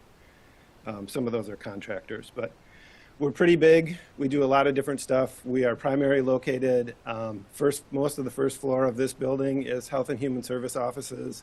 A good chunk of the second floor is also Health and Human Service offices. And then the whole ADRC minus the emergency services, that half of the building is all part of Health and Human Services. So on our org chart, you'll see we cover a lot of different things. I can't do it justice in the amount of time that Ken told me that I could chat, because I could give you 5 minutes on each program area. We have 8 divisions within the department and 13 different programs that we run out of those divisions. On the left-hand side of your org chart, the administrative staff. That's our team that deals with customer service, deals with records management, for our clinic and our behavioral health services, and also deals with our accounts payable and accounts receivable. Our budget for the year is $14.3 million. It's actually, we have 2 separate budgets. You'll see when you look at Health and Human Services, there's a Health and Human Service budget and an ADRC budget. Those 2 are my responsibility. Behavioral health services, we've got a gamut of services, and again, I'd love to give you a lot more specifics. We run services from outpatient clinic. We have a mental health clinic with a psychiatrist and counselors and case managers. We do services for individuals who can't function in just a once a week counseling session that need more support than that, all the way up to dealing with people with chronic mental illnesses with a goal of keeping them out of the hospital. We run 24-hour crisis services through our behavioral health program. So we're responding to individuals who are suicidal, self-harm, or hurting other people kind of thought processes. We contract for a lot of services through that program. We spend about $700,000 a year in psychiatric services outside of our department that we contract for other agencies. We go to page 2, the Aging and Disability Resource Center. It's got 2 kind of boxes there because it's really 2 programs lumped under one area. We have ADRC, or Aging and Disability Resource Center services. Those are really to connect individuals with what resources are in the community. So we have 3 social workers who work with individuals with disabilities or over the age of 60 to connect to services so they can stay in their own homes. We've got disability benefit specialists, an elderly benefit specialist, and a dementia care specialist who all deal with specific populations to help them get resources. And then the second column is really Older Americans Act funding that we get. The program, really our primary program that most people know about, is Meals on Wheels and congregate meals. We do those in various sites throughout the county. I think we put out about 42,000 meals. That's our average for the last 3 years. So lots of meals to folks over the age of 60. I'm running through these too quick, but we've got our children and family support, which would be the next column there. We provide services for kids and families with kids with disabilities, both physical and cognitive disabilities. We also run a Birth to 3 program for kids who are not meeting milestones markers in their first 3 years of life. We have child welfare and juvenile justice. So we're doing abuse investigations and neglect investigations, and then we're following along with families who need additional support. We work in almost all of our program areas in conjunction with somebody else. Colleen had mentioned that we work with the DA's office on child support. So again, working with people who maybe need monitoring to make sure that children are safe. We collaborate with Sean's department, our Corp Council, on all of our behavioral health, mental health, legal stuff. Let's see. We also then, part of that program, we also work with any kids with juveniles with legal charges. And so we're assessing that situation. What kind of supervision do they need? Are we providing oversight, or is that not necessarily a one-time deal?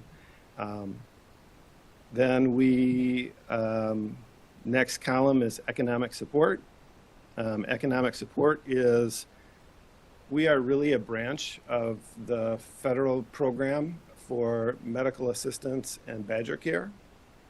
Badger Care is a state program, but funded through federal dollars.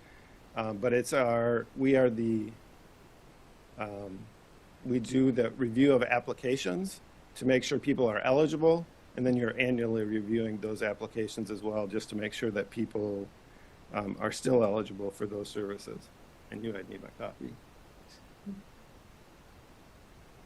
Last but not least is public health. Public health does a real variety of things throughout the community, from prevention work to working with other partners to kind of address health inequities within the community. And then we do some direct service too, like vaccinations and hearing and vision tests, some other kind of stuff. I literally could give you I do a presentation to Learning and Retirement. It's almost 2 hours with very specific, what do we do in each program area? We cover a lot of ground. I'm happy to come back and give you 20 minutes at some point if you want more about a specific area. From a budget standpoint, I would say I see my job as taking the resources that I get from you all in county tax levy, the resources that we get from the state, and figuring out how to provide the most care that we can for the individuals who need it in our community. So I see that as my kind of primary job. There's a certain supervisor here who thinks we have a magic pen. I like to bring that up every once in a while. What she doesn't know is that our 2026 budget is actually less than our 2013 budget was by almost $1 million. Now, there's lots of push and pull and reasons for that, but if you ever want to borrow the pen, you can can borrow it. So, and I'm happy to answer any questions if you have any. Have me Lovely. back sometime. Yeah, thank you, Joe. I think, well, someone else is coming up. I think Joe is an example of a department that has grown and developed. I mean, it was the time when child support was the assistant corp counsel, and it was a split duty. Now that's a department basically all on its own, and it interacts with Colleen, the district attorney, and the sheriff's department, and the treatment court, and so many other things. It's a complexity of county government, I guess. Mr. Ashton. Good morning. My name is Thad Ash. I'm in charge, or the head of Highway and Airport. At the Highway Department, we have employees or room for up to 40 employees. We're operating right now at 5 light. We have 4 full-time bridge tenders. We're also in charge of maintaining or running and maintaining the bridges, which are state-owned. And we have 3 relief tenders that come in. We also have 1 airport manager that is under my jurisdiction. The Highway Department, as many of you know, is ran as its own entity. We are part of the county, but we operate our department as a standalone business. With that being said, we contract with the state, with the county, and depending upon the time of the year, anywhere from 14 to 16 of the 19 municipalities in Door County. We offer such things as tree brush removal, road patching, road construction, dead animal removal, and contrary to belief, mailbox destruction is not one of those things that we cover.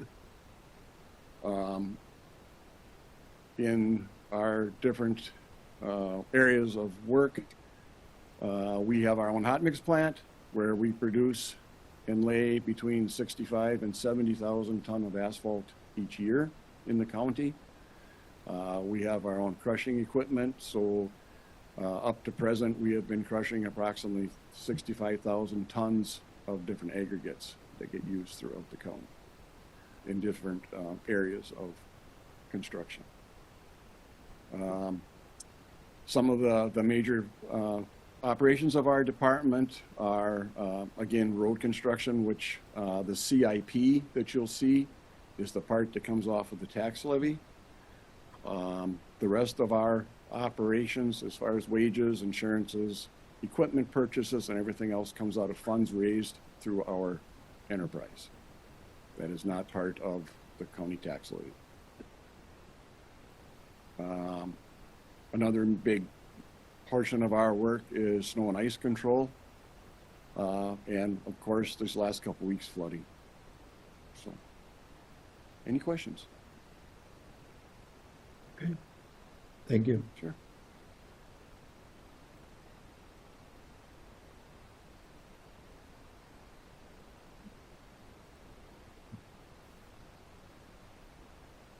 Good morning. My name is Karen Baling. I'm the Director of Land Use Services. Our department is located upstairs in this building on the 3rd floor. We have 12 employees in our department, consisting of myself, an administrative assistant, an office coordinator. We also share the administrative assistant float role that you've heard about already from various other departments, and then 1 planner and 7 code administrators. Our oversight committee is the Resource Planning Committee. Our department's responsibilities fall into 3 main categories. The first category is our code administrators are responsible for permitting, inspections, and code administration for private on-site wastewater treatment systems or sanitary systems, and we apply that code throughout the entire county. Secondly, we're responsible for permitting and administration of zoning and other land use related ordinances that some apply throughout the whole county if you're in shoreline zoning. Otherwise, we only apply comprehensive zoning to the comprehensively zoned towns throughout the county, which is currently 9 of them. And then thirdly, our planner is responsible for the development and implementation of the comprehensive plan, farmland preservation, and other land use related plans as needed throughout the county. We also are responsible for updating the various land use related ordinances for the county as well. Okay, thank you, Karen.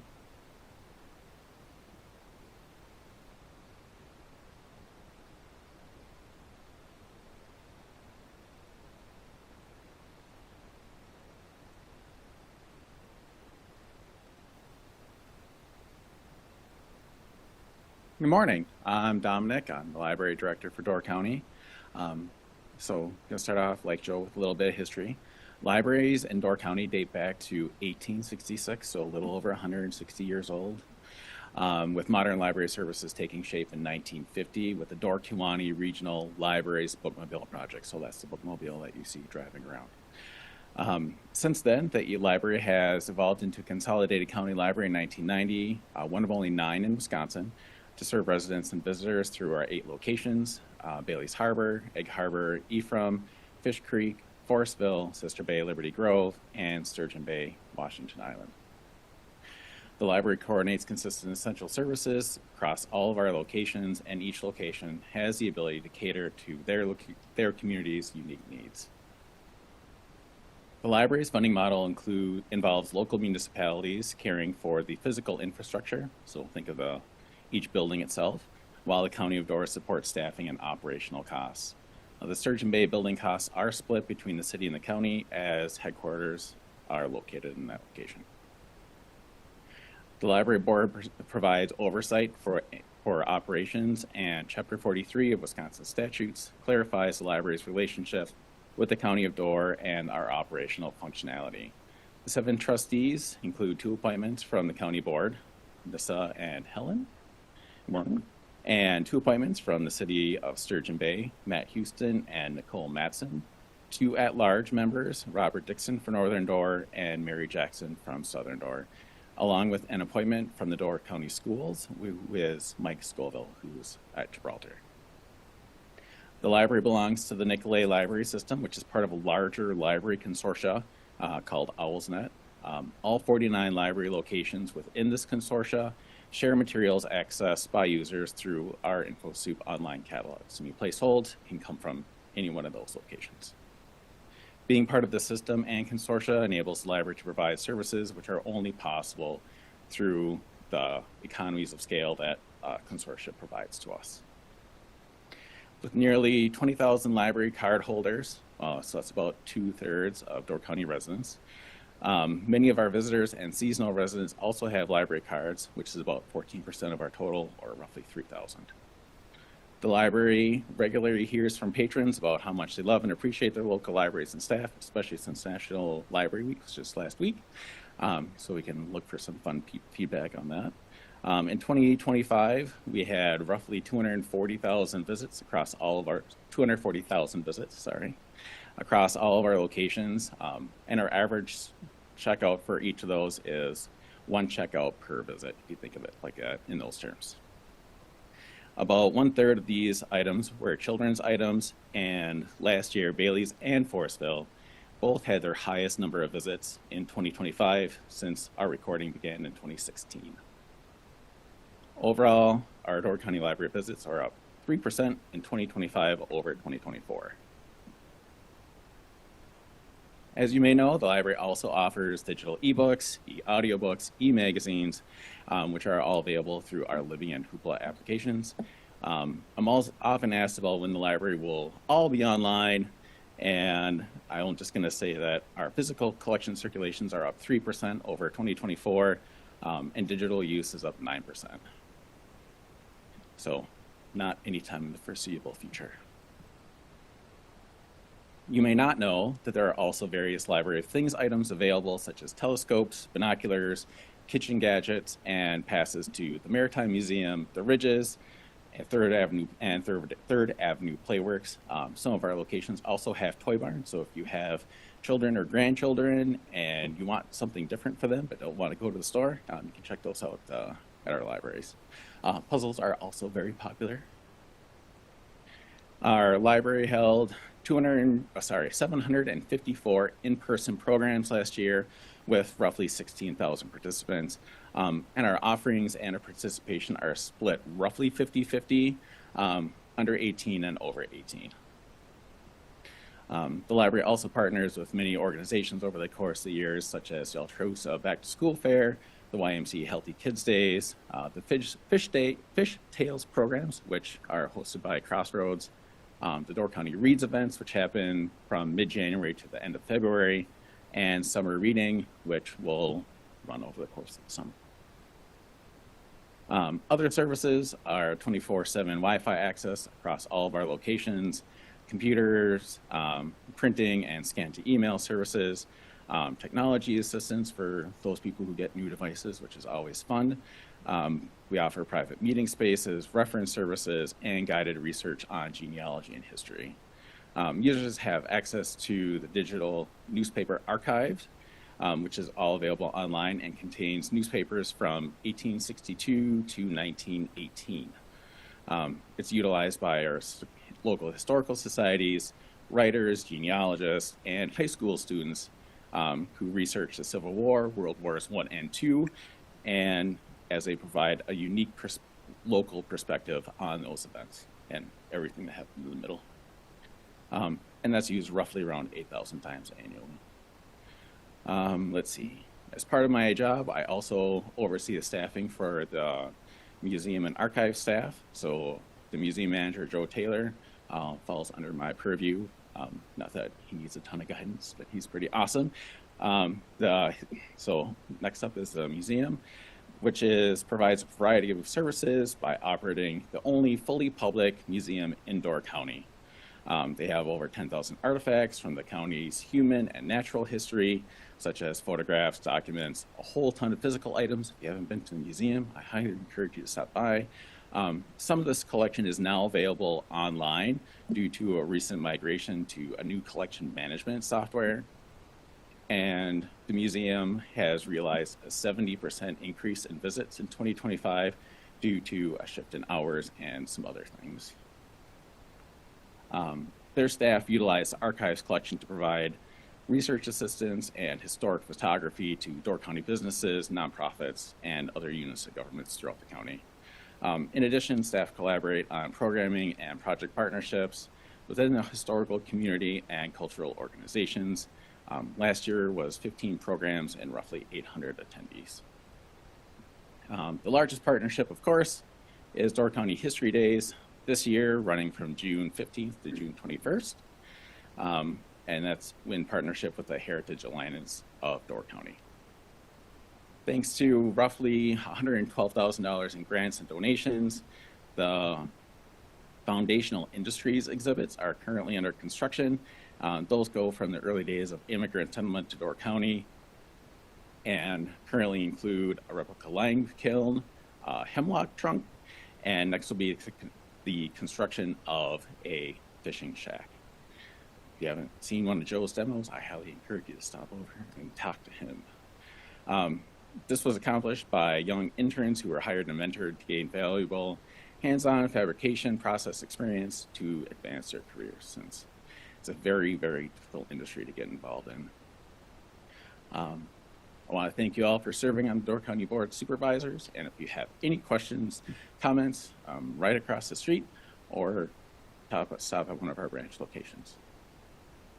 Okay. Thank you. Ruben?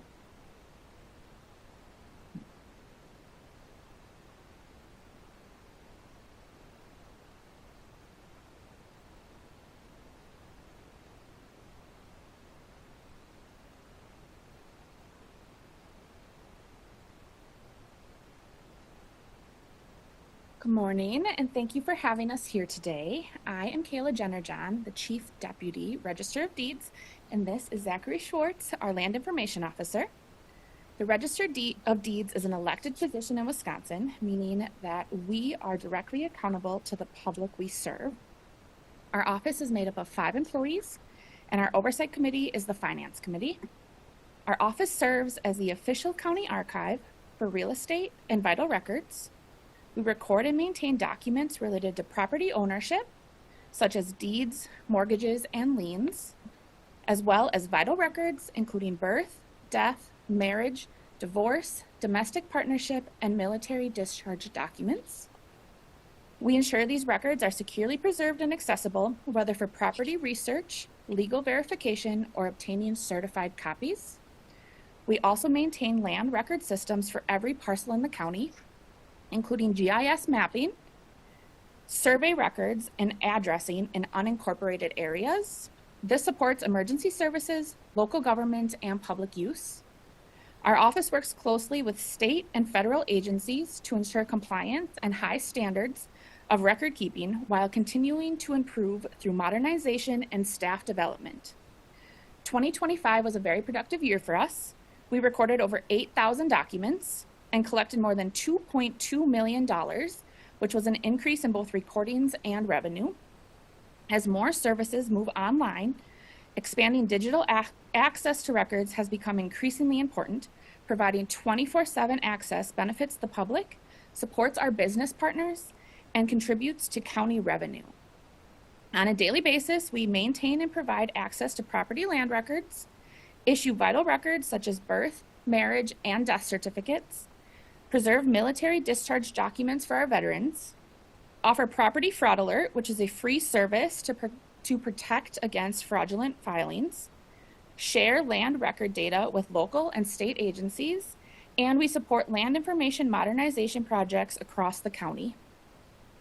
The Land Information Office coordinates these modernization efforts through a countywide plan, updated every 3 years, and funded through state grants and recording fees.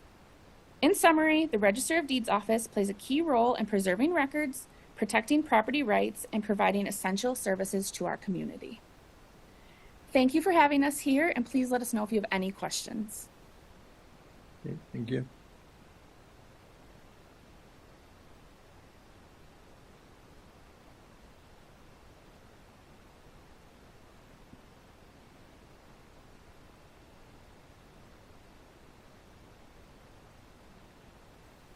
Good morning. For those of you that don't know me, I am Kyle Baza, the Chief Deputy with the Sheriff's Office.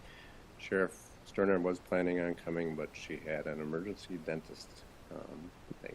So you get the next best thing, I guess. All right.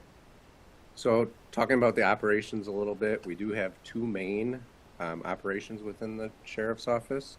One of them is the one that we see every day for the most part, and that's our patrol division.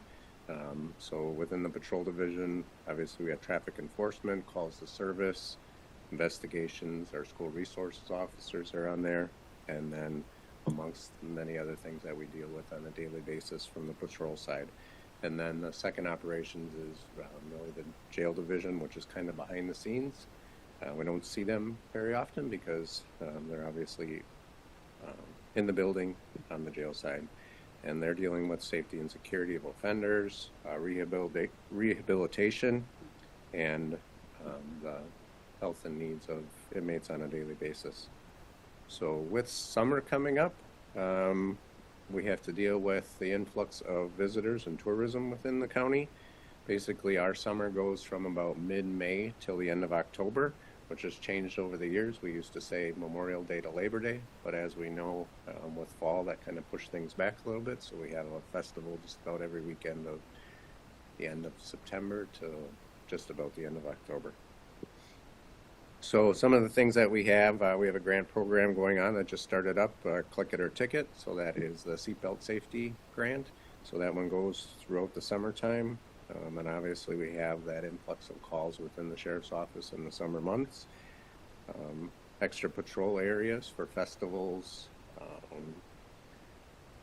parades, requests from public for certain areas, or requests from towns for certain areas with detours and that kind of thing. So we get our speed boards out there and try to collect data as best we can and slow people down.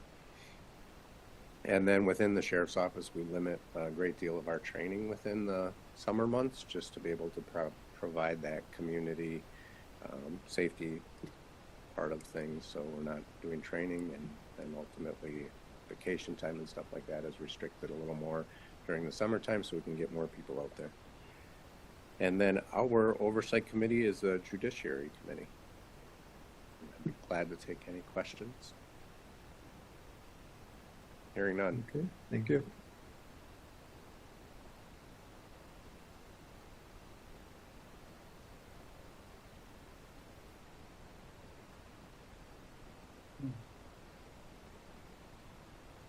Good morning, everyone. My name is Greg Colthurst. I'm the department head for the Soil and Water Conservation Department. We have 8 full-time staff, including myself, 1 administrative assistant, and 6 conservation professionals. We also try to get 2 to 3 LTEs every summer to work on our invasive species program, though we are having a lot of difficulty this year with that due to housing. So if anybody has a room left open in their house, please contact me and we can fill it for you. My oversight committee is the Land Conservation Committee, and the LCC and the SWCD, we have our authority through Chapter 92 of the state statutes, and that authority gives us the ability to protect our natural resources of Door County. So we have a couple of ordinances. One is with agriculture, and that ordinance was recently updated in 2018 to address the Silurian standards, or our shallow soils that we have over our fractured bedrock in the county. And very complicated, but happy to walk you through it at some other time. We also have an ordinance for the non-metallic mine reclamation program, and there we have about 50 quarries and sand pits that we monitor annually. We also provide technical assistance to the Land Use Services Department for stormwater reviews, impervious surface reviews, and other land disturbances. We have a very aggressive invasive species program, probably the best in the state. If you noticed in your packet, we have numerous grants, numerous donations that keeps that program alive. And as the years have gone by, we've had over 400 dairy farms when I started back in '93. We're down to about 30 dairy farms right now. So our shift in compliance with the standards and prohibitions to install practices on farms has really shifted to looking at the application of manure and other fertilizers on our fields. So if you look in our annual report, we have 97% compliance on our nutrient management plans, and that's over 190 plans that we look at and review every year. That 97% compliance leads the state of Wisconsin. Other things that we have going on, we have 4 different groundwater monitoring programs right now, one on emergency contaminants, one on groundwater flow in Southern Door, and of course we have the 2 with Oshkosh where we're looking at sanitary impacts and just the spring and fall annual testing for bacteria and nitrates. And we're also redoing our surface water inventory. So we sample a lot of creeks, and we're doing a lot of work with some of the lake associations. So, questions on that? Okay. Thanks, About Greg. it? Thank you.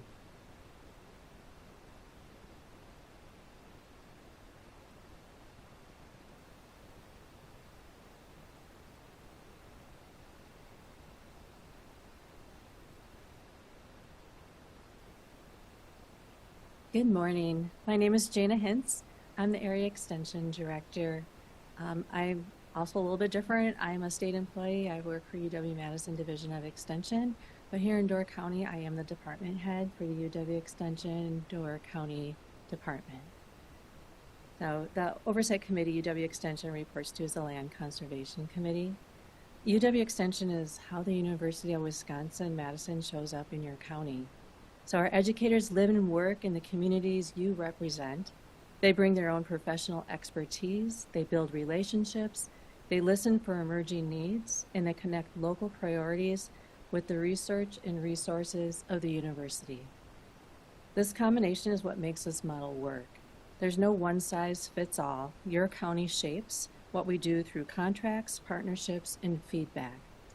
So extension educators, their work ranges from supporting farmers and protecting our water, helping young people build leadership and career skills through 4-H, working alongside families on financial well-being, or partnering with communities and other organizations. And they don't do this work alone.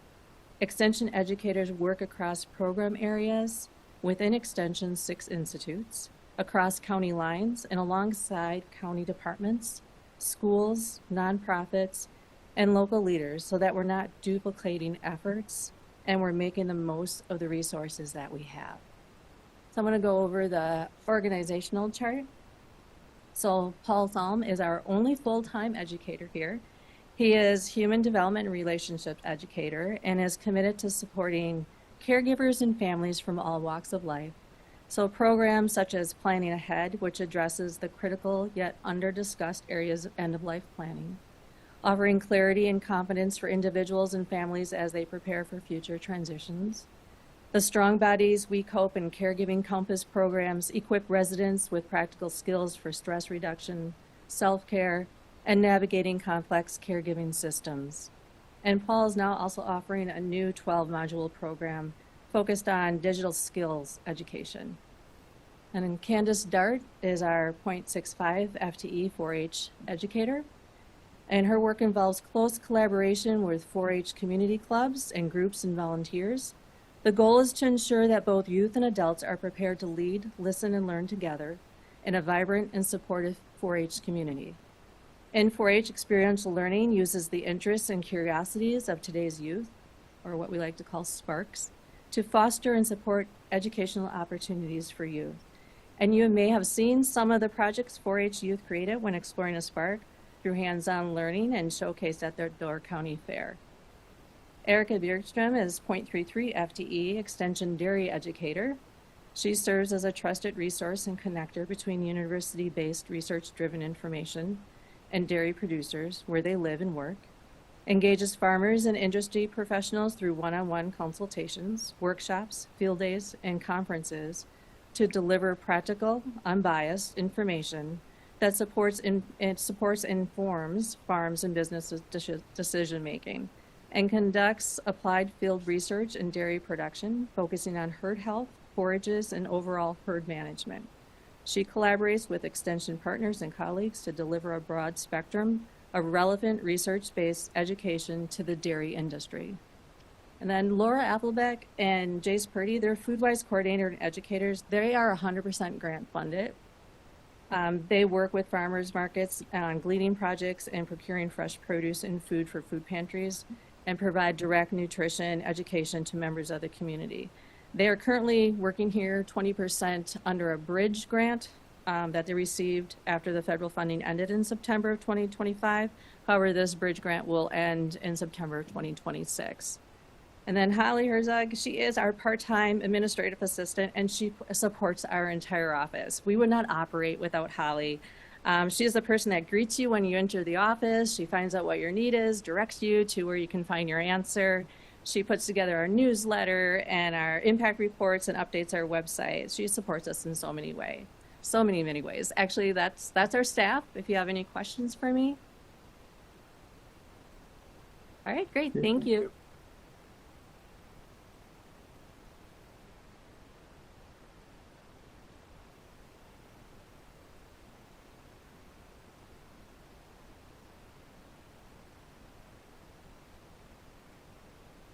Good morning. My name is Beth Van Oss, and I serve as the Door County Veterans Service Officer. I've been with the Veterans Service Office since 2014. We are a small two-person department, and my assistant, Rob Walsh, holds the position of Assistant Benefit Specialist. The state of Wisconsin mandates that every county provide a Veterans Service Office with staff to serve eligible veterans and their families. While we work with federal and state agencies, we are a county office, and our role is to guide veterans through what is often a very complex and confusing system. A common misconception is that all veterans automatically qualify for a wide range of benefits, but eligibility depends on many factors, including their military service history and whether they were serving on active duty or reserve status.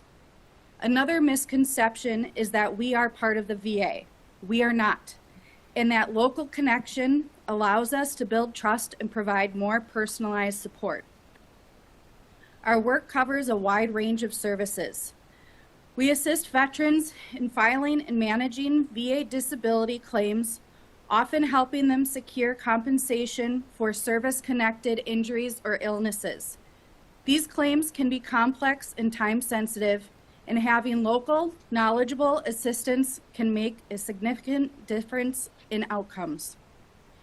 In times of financial hardship, we connect veterans to assistance programs such as the Needy Veterans Grant and local Veteran Service Council funds. These programs can help cover essentials like housing, utilities, and emergency needs. We are also there at some of the most difficult moments. When a veteran passes away, our office helps families navigate burial and funeral benefits and survivor benefits. Our office also provides support to veterans and their families with education benefits, including GI Bill programs, vocational rehabilitation, and tuition reimbursement. Beyond individual services, our office plays an important role in the broader community. We collaborate with local organizations, support outreach efforts, and work to ensure that no veteran in Door County is overlooked or underserved. What's important to understand is that this work has a direct impact on our local economy as well. Every federal dollar we help bring into the county through VA benefits is money that supports our residents, our businesses, and our community as a whole. In short, our office ensures that the promise made to our veterans is upheld at the local level. We are a small office, but the work we do is meaningful and deeply valued by those we serve. Our oversight committee is the administrative committee. And we also have a Veterans Commission, which is comprised of 3 local veterans that help segment and track the funds that we provide to needy veterans. Any questions? Thank you, Beth. One. Okay.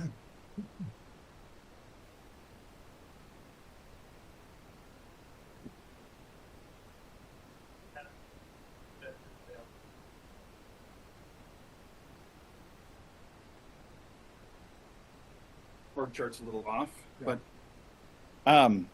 okay, I'm Jason Rauer, Technology Services Director.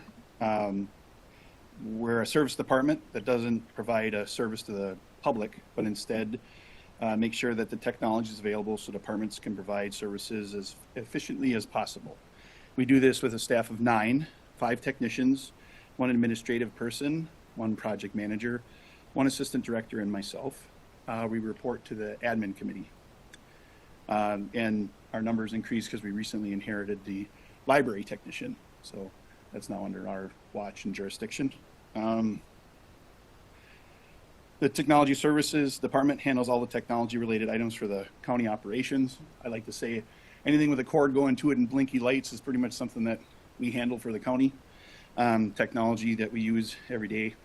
From endpoint devices like printers, laptops, the audio video stuff you're looking at right now, the Chromebooks, infrastructure such as phones, network switches, the things that connect the buildings together and make us all seem like one flat network.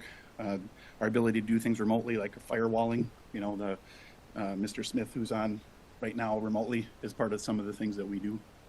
We're fortunate to have most of our buildings connected with fiber. But that brings its own complications when rodents and things chew through the wires, and they seem to enjoy that. I don't know why. Something with as the casing ages, it becomes a smell that they enjoy. So, flipping some statistics. We have 1,100 endpoints roughly currently, 550 phones, 2,500 network ports that are active in any given day, and roughly 86 servers. New to our department is the Public Safety Radio System project, which we're overseeing with the assistance of the CATS Committee and Public Safety. And of course, most of that stuff will go to county board with stakeholders like EMS, emergency management, sheriff, fire departments, and of course, communications in the back there. It's one of the largest, if not the largest, financial project that the county's doing to date. So kind of a big undertaking there. I share the HIPAA security side of things with Sean. I'm the security officer, and he's the security official. I get it messed up once in a while, but I think that's right. So we oversee those and make sure that our policies and things are are taken care of, along with the departments that have, greater reliance on those type of things, such as Joe's. Probably one of our most important functions is our 24/7 operations, including our help desk, which has someone manning it 24/7, 365, including Christmas and all the other holidays and things. Last year, we had roughly 2,200 tickets, approximately. We're also responsible for budget-related items for technology and software for each department. We make sure that the solutions are efficient and, follow county policies and meet our goals. We provide a 10-year plan because a lot of our stuff is expensive, and we like to stay on top of that. Along with that, we're pretty much oversight and guidance to the rest of the departments, make sure that technology is meeting their needs because we're here for them. That's pretty much it in a nutshell. Thank you, and a shameless plug that if you're having issues with any of your Chromebooks, I or my staff are the ones to see. Okay. Any questions for Jason? Thank you.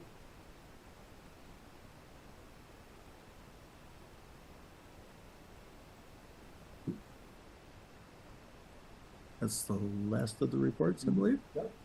Okay, thank you. As you can see, there's a lot of county departments, a lot of personnel, a lot of issues that come before us. It takes a long time to even begin to think we understand the complexity of county government and what it does. But, okay, I have nothing under new business, oral committee reports. Any chairman wish to make any report on the committee meetings? And the review of committee minutes. No questions on those. The review of vouchers, claims, and bills. Okay, seeing no questions for that. Announcements. I think we had mentioned last week about the county officials workshop on May 15th in Green Bay. If you wish to attend those, you need to work through Jill's office for reservations on those. There's a WCA district meeting June 4th in Appleton. That was a meeting that the county chairs usually were the primary attendees, and they go through a process of getting people to serve on the WCA board. It's only a 2-hour meeting. I would recommend you put your efforts into attending some other meetings. There's not a lot of information that's going to be presented there within 2 hours after. But it's your choice if you wish to try to attend that. More importantly, I think I received my copy yesterday of the County's magazine. Each of your supervisors will be receiving one. In that magazine, they talk about some of the legislation that was passed in the recent legislative sessions and some of the invasive species work that's being done around the state, as well as the upcoming WCA convention in September, which is certainly a good session for you to attend and get some background on how things are operating around the state. Registration for that opens June 1st, so that's already in May for your consideration if you're planning to attend. That would be next month's meeting. And in the past, not last year, but for several years, the county purchased shirts similar to the one I'm wearing here now, a polo shirt, if you wish to purchase those or have interest in it. We didn't order any last year, but that can be coordinated with Jill too if we go that route. So, okay, Ken. Just one important announcement. If you could please update your calendars. Where the retreat is, I guess we have a confirmation, is June 11th. It's a Thursday, so June 11th is going to be the date of the retreat. So if you could please update your calendars for that. We do have it confirmed in terms of the location. We'll be at the Crest Library again in Egg Harbor. But again, if you could please mark your calendars. That one will probably, I block out from 8 in the morning until about, I think last year we finished just around 1:30. But I'd say just go until 2 in your calendar, you'll be covered. So, but if you could please, again, mark that June 11th is the date of the retreat. Okay. And the next county board meeting would be Tuesday, May 26th at 9 a.m. with a note to arrive early for pictures at 8:15. Okay. I think that's it for today. We need a motion to adjourn, please. Okay, there's a motion by Shaw and a second by Jean Court to adjourn today's meeting. All in favor signify by aye. Aye. Opposed? Thank you very much. We stand adjourned.